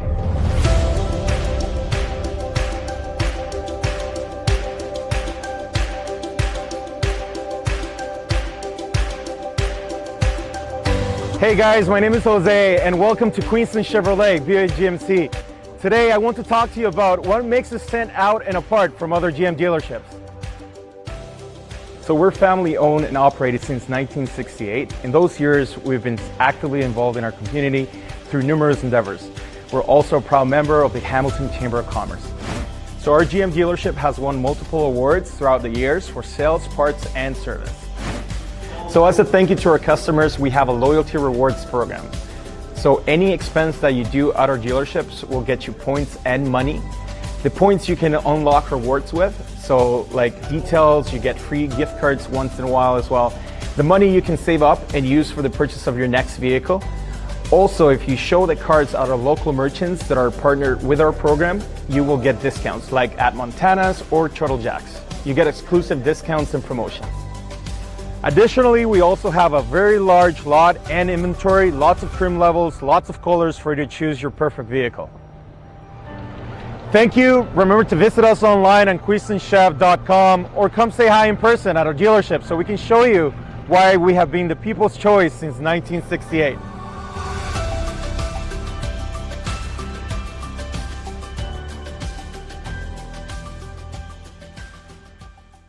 Early man discovered fire, but Quick Wick perfected fire. Quick Wick is the only fire starter that guarantees to start your campfire, wood stove, or fireplace without the need for kindling or paper. Find your nearest Quick Wick retailer at quickwick.com. Welcome back to the Pinty's Hot Wing Tour on G-Force TV. We remain under red flag as they finished the cleaning up of this accident. And I'll tell you, I was hard on Kyle Rothwell. I said he should have given his daughter that car, and he can work on the car with Gremlins. How great a dad are you when you've just wrecked the best mini stock in the province, and they come to talk to you on the microphone. The first thing he wants to talk about is the problems on his daughter's car and how they're working on it to get it better. So Kyle Rothwell, he's all right in my books. Oh, there's the passion to win, the passion to create, continue. Think about family, right? And he had the opportunity. He's only young. But wait a minute, Rob. We brought you in here for fire and venom, and all you talk about tonight is love and passion. You're old, man. Oh, what a jerk. But remember, buddy, you were picking the bottom of the barrel. You knew that when you got me. Oh, I thought you were going to say Adam. But No, it's great to have you here, Rob. Seriously, I mean, for those who don't remember Rob, I looked at you back in the day. You know, some guys can make the move, but you had a way of just jamming that car in there, not touching the guy beside you. And when I seen a young Stuart Friesen come out, he had the same style as you. You know, most guys would take it in straight. You're sliding it sideways and making it work. And, you know, that's why Adam and I are so veteran announcers now, all the races we saw you win in the years. Oh, buddy. But what a day it was back then, right? We had you, Pitsy, Freddie Carlton, Jay Mallory. Who else am I leaving out? Joe Mizell. Joe Mizell. Oh, he was a character. I called him Hulk Hogan. Little Hulk Hogan. You can't forget Joe. I hear he's got a place at Bissell's now. So if you're over there, look for Joe. There you go. Living the high life. Living the smart life. Got out of racing. That's Absolutely. There were some fun times. We man, heated battles. Oh, we shouldn't forget little Matty Williamson. Right, of course. Back right. in the day. And look at him now. Oh yeah, he's done all right for himself. Brad Rouse, who continues to be a dominant force in the sportsman division. So, you know, when it comes to Matt Williamson, he's going to look back at these days, and he's going to be talking like we are now. These are going to be his good old days. You know, I think about that once in a while. Clint and I talked about that, and I don't think we were on the air. We might have been. You know, to me, the best atmosphere I can ever remember was the mid-'80s going to Super Dirt Week or the Classic at Oswego Speedway or Cayuga Speedway. Merv Treichler, Gary Ewell. Marvelous Merv. But I don't think that time was any better than today or the 70s or the 90s. You know, it's all the good old days. That was our era. It's what hooked me. It's what brought me in. And it's what gave you the passion. That's why we are here today. Some poor kid today is having to listen to me. Yeah, we are not textbook announcers. We are have fun guys, and you know, I always looked at us like just fans who happen to have microphones in our hands. That's all. You guys do a great job, man. I'm telling you. Fantastic. We do what we can. We make it enjoyable for ourselves and figure hopefully someone's having a good time like we are. Well, if they don't get it, at least somebody will. Right. Well, look at this battle shaping up here on the restart. 7 in and only 7 to go as they come back around here to the front straightaway, and it's still Rutherford trying to hold off Tristan Da Silva.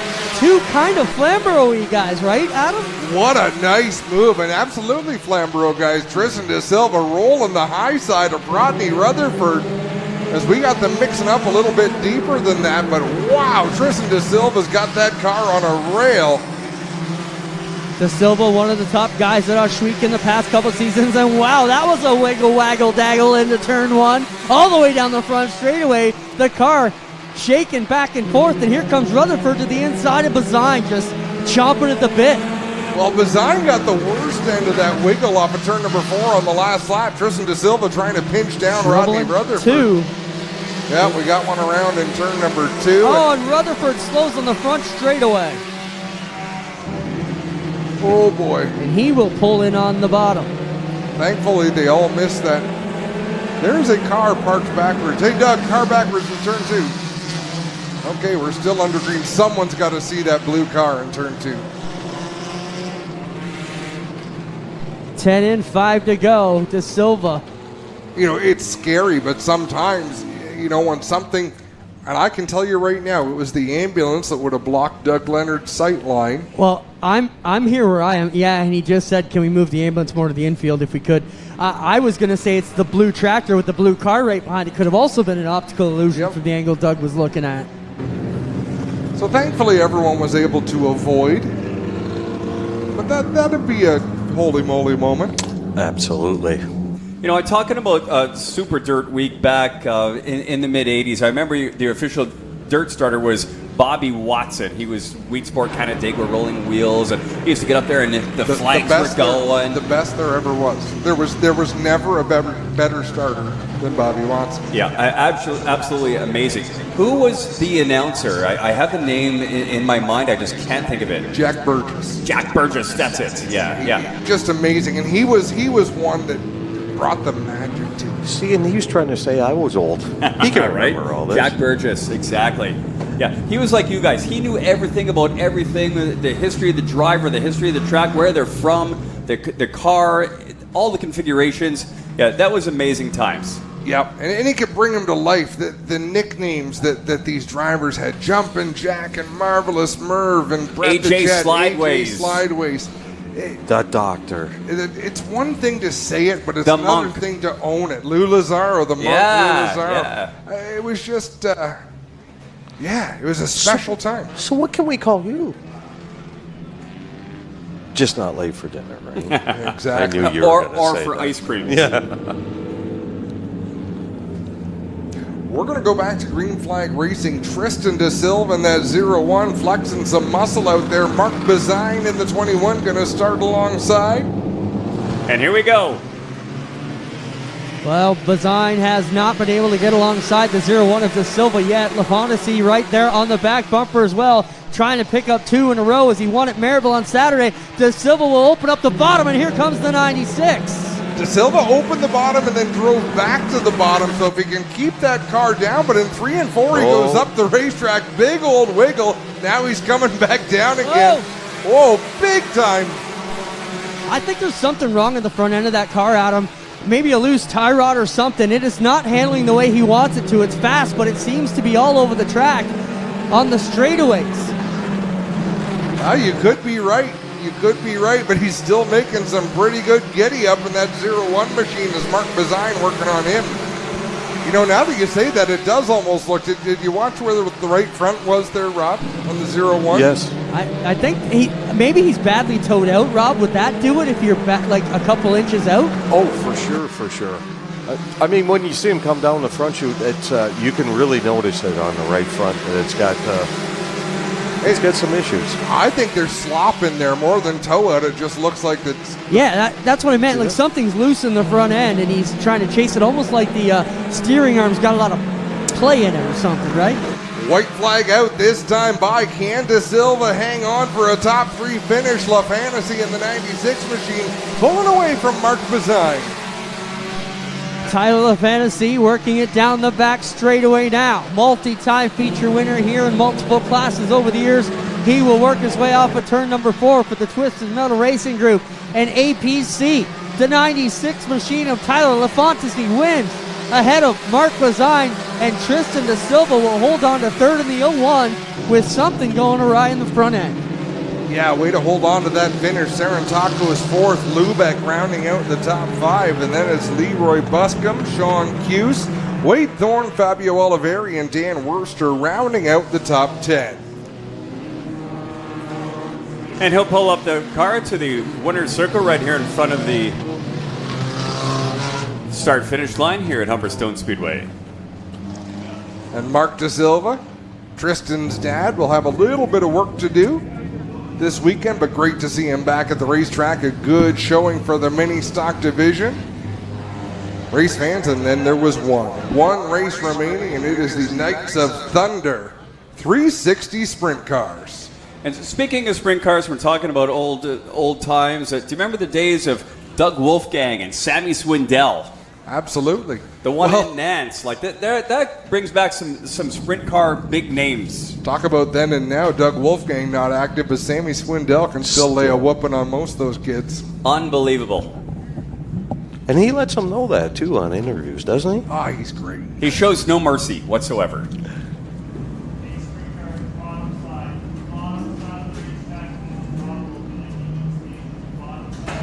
So LaFantasy will head to the scales. It looks like he's coming back onto the racetrack now, where he will make his way behind the fence and down into victory lane in that black and yellow number 96. Terry, is that official? Well, Adam, I just got an announcement here from Terry Vince, the owner. JP from Sundance Power Washing, who is sponsoring the crate sprints, just decided he's going to pay $5,000 to win tomorrow night for the crate sprints. How about that? Wow, absolutely amazing. The 360s only make 2. But he's a fan of the crate sprints and says that's it. 5 G's tomorrow for the crate sprint winner. Big money. Here he comes, ladies and gentlemen, down into the brand new Humberstone victory lane. In the Rob's Transmission Auto Service, Twisted Metal Racing, Louisa's Sweet Retreat APC 96. Tyler LaFontaine wins it. How about it, Humberstone?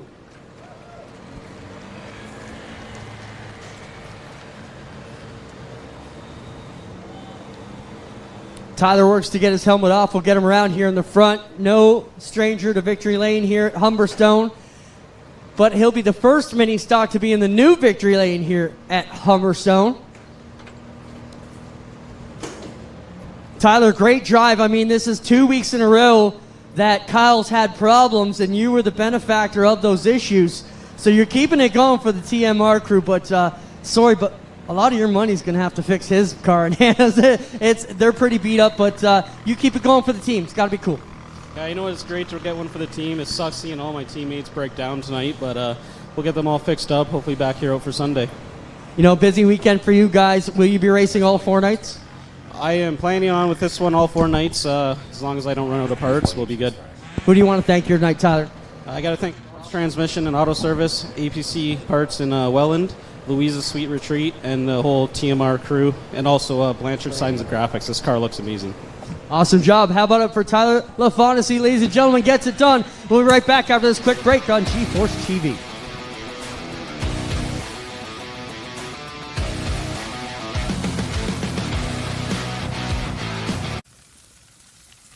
There are a lot of things in this world that are fake. Your food shouldn't be one of them. Pinty's Man Cave Ribs. Authentic food for real people. Crave the cave, friends. Pinty's Man Cave. Early man discovered fire, but Quick Wick perfected fire.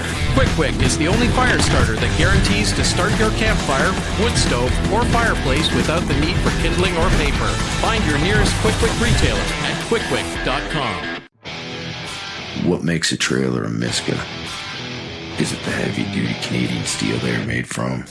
Or is it the exceptional finish that will last year after year? How about knowing that these are the best backed trailers in the industry? These are the reasons you buy Miska. So what makes these trailers a Miska? It's the hard-working Canadians who craft them. We are Miska. We are Canadian tough.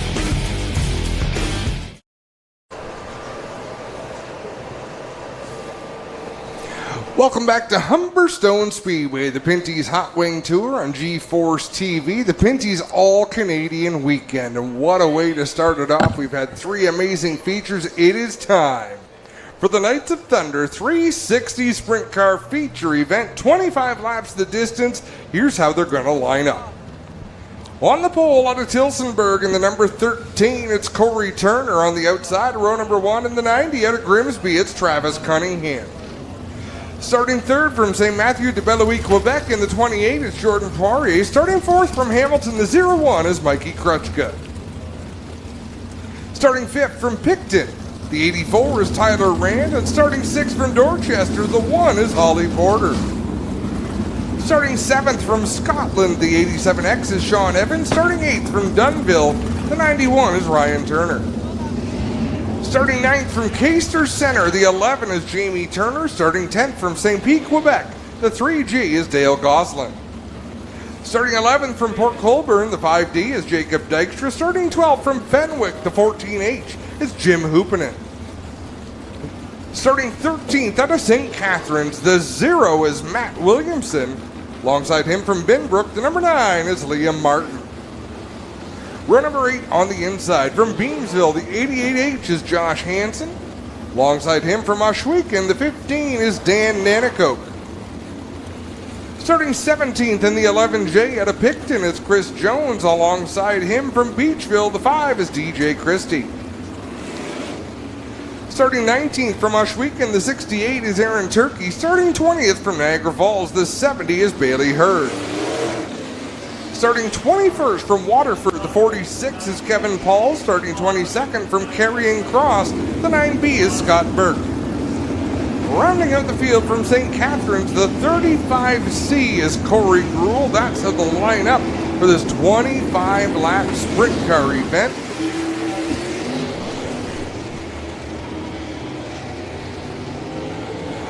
Rob? Uh-oh. Skill testing question? Is the winning line around the bottom of the racetrack for 25 laps, or are we going to see them move around? You know, I think we're going to see some moving, but I think the last lap is going to be on the bottom. What do you think? All right, you go straight to the last lap. Well, I meant they're going to be slicing and dicing. The guy that's going to win is going to be able to run the outside but still get back to the bottom, and that's going to be the fast lane. I think someone's going to dance the top. Someone's going to head up to the top 2 lanes further out than anyone else is running. I don't hope so. know that they're going to win the race doing it, but we're going to have someone to talk about. Well, isn't that what makes this so exciting? Absolutely. That's not a one-lane track, buddy. No, lots of room to operate. I'd like to hope I was wrong. It's not the bottom, because I love watching them wing it on the top. You know what?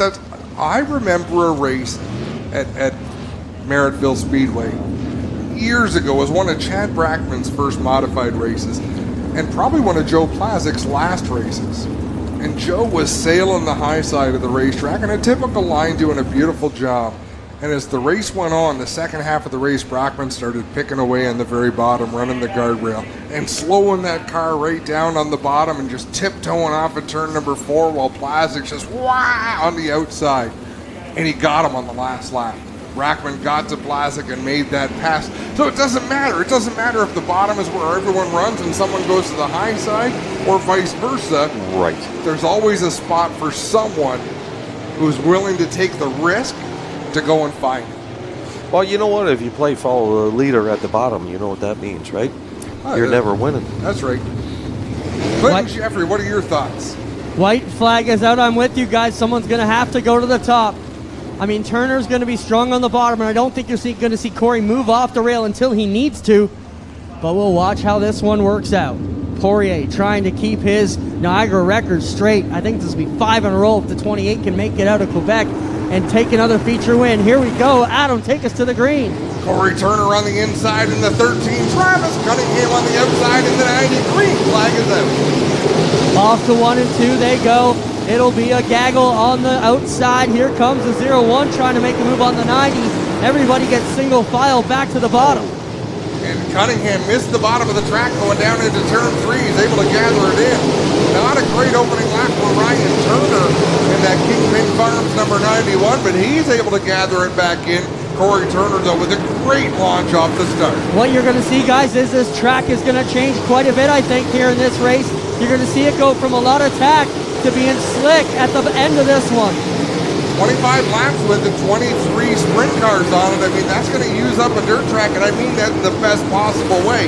You want it to get used up, and it's kind of a reset button because these drivers will have to find a groove. Jordan Poirier slowly closing in on Corey Turner, but not looking like the dominant car we've seen in weeks past, Clint. No, definitely not.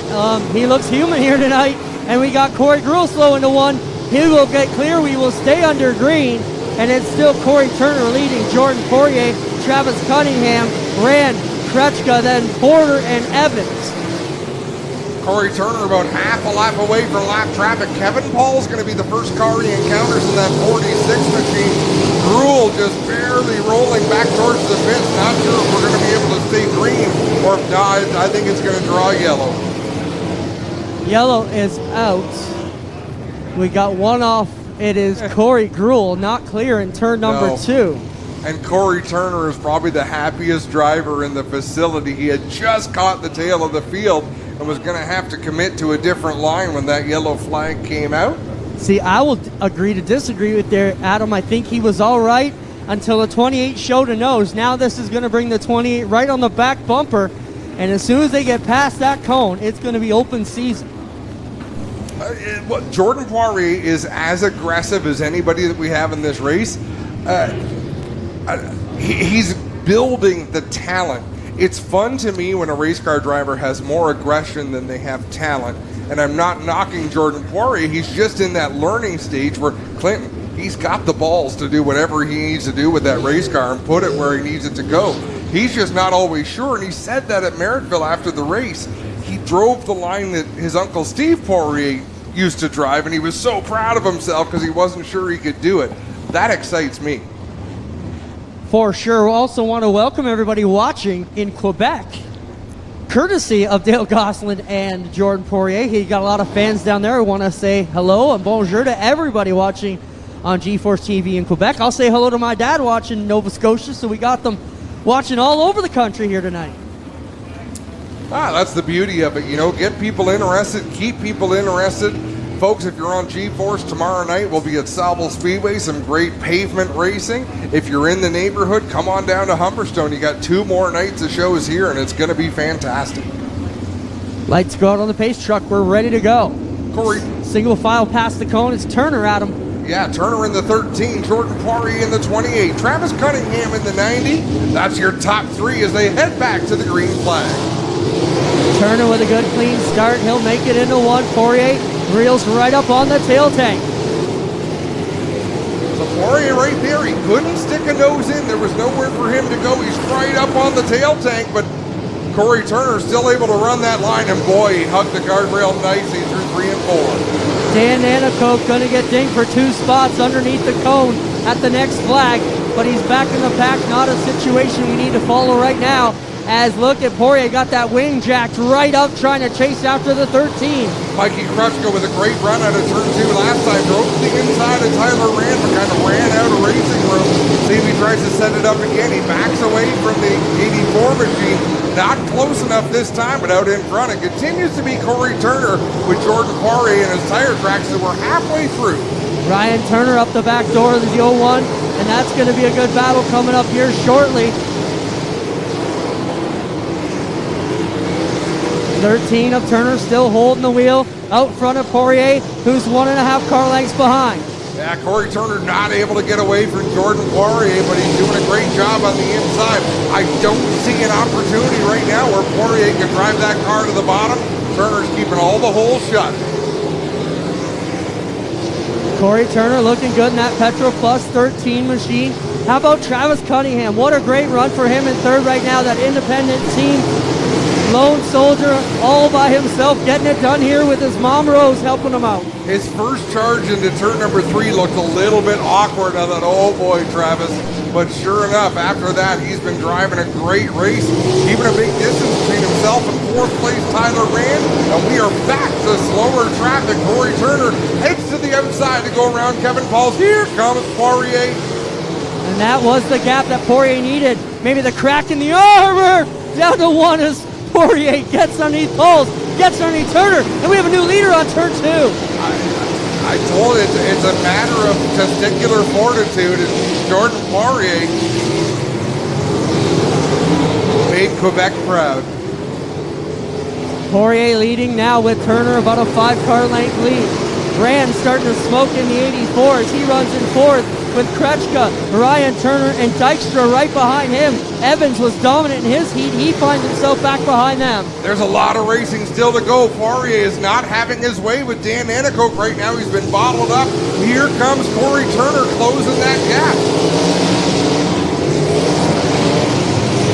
Turner still a little bit back. He's got Nanakoke to get around to make it work. And now Dykstra working on the inside of Ryan Turner as they get a bit dicey into turn number 3. Travis Cunningham going around some slower traffic to the inside. Back to the front of the field, Jordan Poirier with a lap car between himself and Corey Turner as they work down the front straightaway. Turner to the bottom, trying to hang tight with the Poirier 28, but Poirier just too good with 9 to go. Another caution may help Turner. He's got nobody between them right now. He doesn't need a caution. DJ Christie, look at the line he's running. You are not going to get to the inside of that number 5. So Jordan Poirier has no choice. He's got to send it on the high side. We'll watch and see what Poirier can do. And yeah, you're right, Adam. As he kicks dust right in the leader's ace and Poirier's had enough, he will have to go to the outside this time by. Not much there. He's thinking, oh, I didn't like that. I didn't think DJ Christie would leave that much room to the bottom, but he did. Poirier was there to pick up, but here comes Turner. Yeah, I think once Christie realized the leader was there, he gave way. And now Dykstra still on the inside corner here of the 91 of Ryan Turner, and they get dicey racing as Dykstra will take the spot with 5 to go. Wow, Poirier sailed that to the inside of Scott Burke down in 3 and 4. Or sorry, that was Chris Jones he drove to the inside of. Working back here, it is Poirier, Turner, and Cunningham still holding third spot in the 90 very well, and doing a great job is Travis Cunningham. Laps winding down here at Humberstone Speedway. Corey Turner's got a couple of cars between himself and the race leader, Jordan Poirier, but Poirier is bottled up behind Liam Martin as they race down into turn 3. Working off of the backside comes Poirier right up the back bumper of Liam Martin's number 9. Liam does a wheel stand off of 4. Can't get any bite through the turn, but he gets to the front stretch and stands it on his tail tank. Now Kretschka and Dykstra both go around Tyler Rand for 4th, and that's the battle right now, the 0-1 and the 5, splitting the 84. 2 laps to go in this one. That's the best battle on the racetrack. Watching Kretschka and Jacob Dykstra duke it out. Off of 4, they're working it. Poirier back to the stripe. White flag is out. Corey Turner second, Travis Cunningham third. Those positions not under contest right now. Kretschka under attack from Ryan Turner. Turner gets to the inside of the 0-1. Trying to work their way around the Burke machine. And it's over. Poirier will get it done here tonight. Turner second. Cunningham will finish in third. Kretschka goes around off of turn number 4, and the checkers are out. Ryan Turner gets that spot. Then it's Tyler Rand. Sean Evans hooping it. Tough finish for Mikey Kretschka as he goes around there in a heated battle with Ryan Turner on the final lap. And that was a race for the 5th spot. What a race. And it was a race to the bottom, Rob. There wasn't a whole lot to it, but as we said, someone's going to have to get off the bottom. It was Corey Turner, and Jordan Poirier just flexed his muscle and made it happen. Just so nice to see a runoff, no damage. Yeah. You know, it's tough running on a track that you've never been on yet, right? So start a show at 7:30 with 4 full divisions. You're done by 11 o'clock. You can enjoy an adult beverage and some music down at the bandstand if that's your... Oh, I thought it was ice cream too. Well, there will probably be ice cream.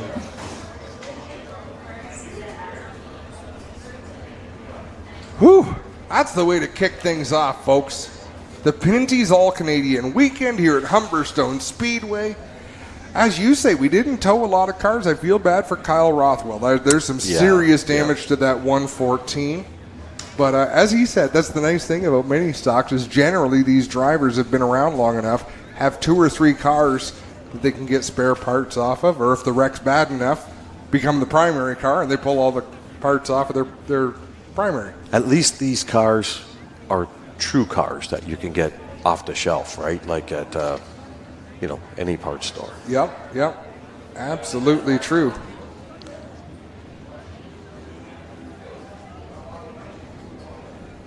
So Clinton Jeffrey down in victory lane. Dale Callanan down there with the checkered flag, ready to present it to Jordan Poirier. Mikey Kretschka getting a push the wrong way back to the pits, and we're going to see Jordan Poirier. If he makes weight at the scales, we'll see him get pushed the other way. He's on his way out.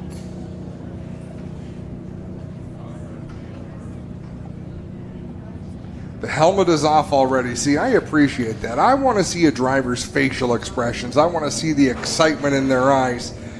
Jordan Poirier's got the lid off as he's being pushed out to victory lane, where Clinton Jeffrey will greet him. And he will continue to practice his English. English is not natural to Jordan Poirier, but he does a great job. He tries, and that's all you can ask for, but he's getting better and better all the time. That's why we brought Tony Spiteri. He's been taking French lessons on his lunch breaks down in Quebec. So here we go. Here comes Jordan Poirier. Ladies and gentlemen, watch yourself in the grandstands as he works his way down here into victory lane.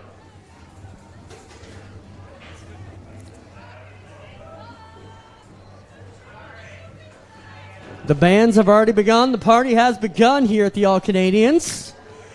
And the party has begun for Jordan Poirier, too. 2 for 2 on the Knights of Thunder, presented by Pinty's Tour. And he makes the long drive from Quebec worthwhile once more as Jordan Poirier pulls it into victory lane here at Humberstone once again. Did it last year. He gets it done again. Here he comes, Humberstone. How about a big victory lane welcome all the way from Quebec, Jordan Poirier.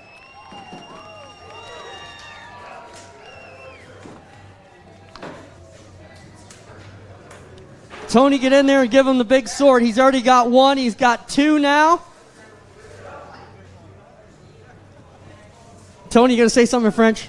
Je suis très content par Jordan. Good trip today, buddy? Oh, yeah. Where'd the trip? Where'd the trip to my home, huh? Oh, yeah. Okay, poutine tonight.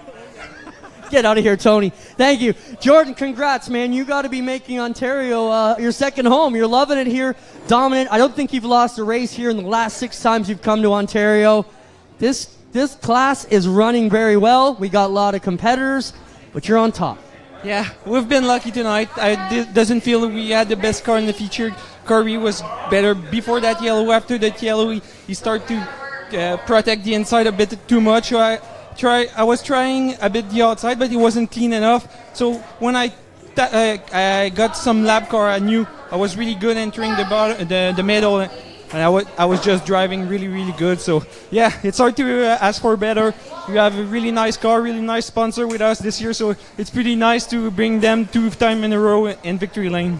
How's the track? Your first look at it, all the new improvements. What are your thoughts? Oh, it's insane. I've hit the guardrail pretty much like 25 times, maybe 50. So I'm lucky that it was a guardrail and not a concrete block like last year. But yeah, the track was really good. All the infrastructure, we can see that there's a lot of money injected, and I'm pretty proud to be the first 360 winner with the new ownership.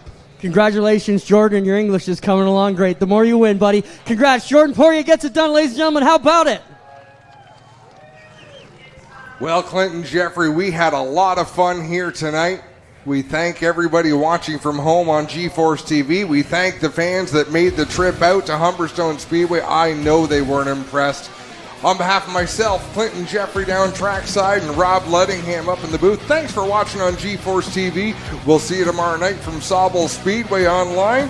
And if you're not going to make it to Sauble Speedway, make sure you come to Humberstone Speedway and buy a ticket and enjoy the show, folks.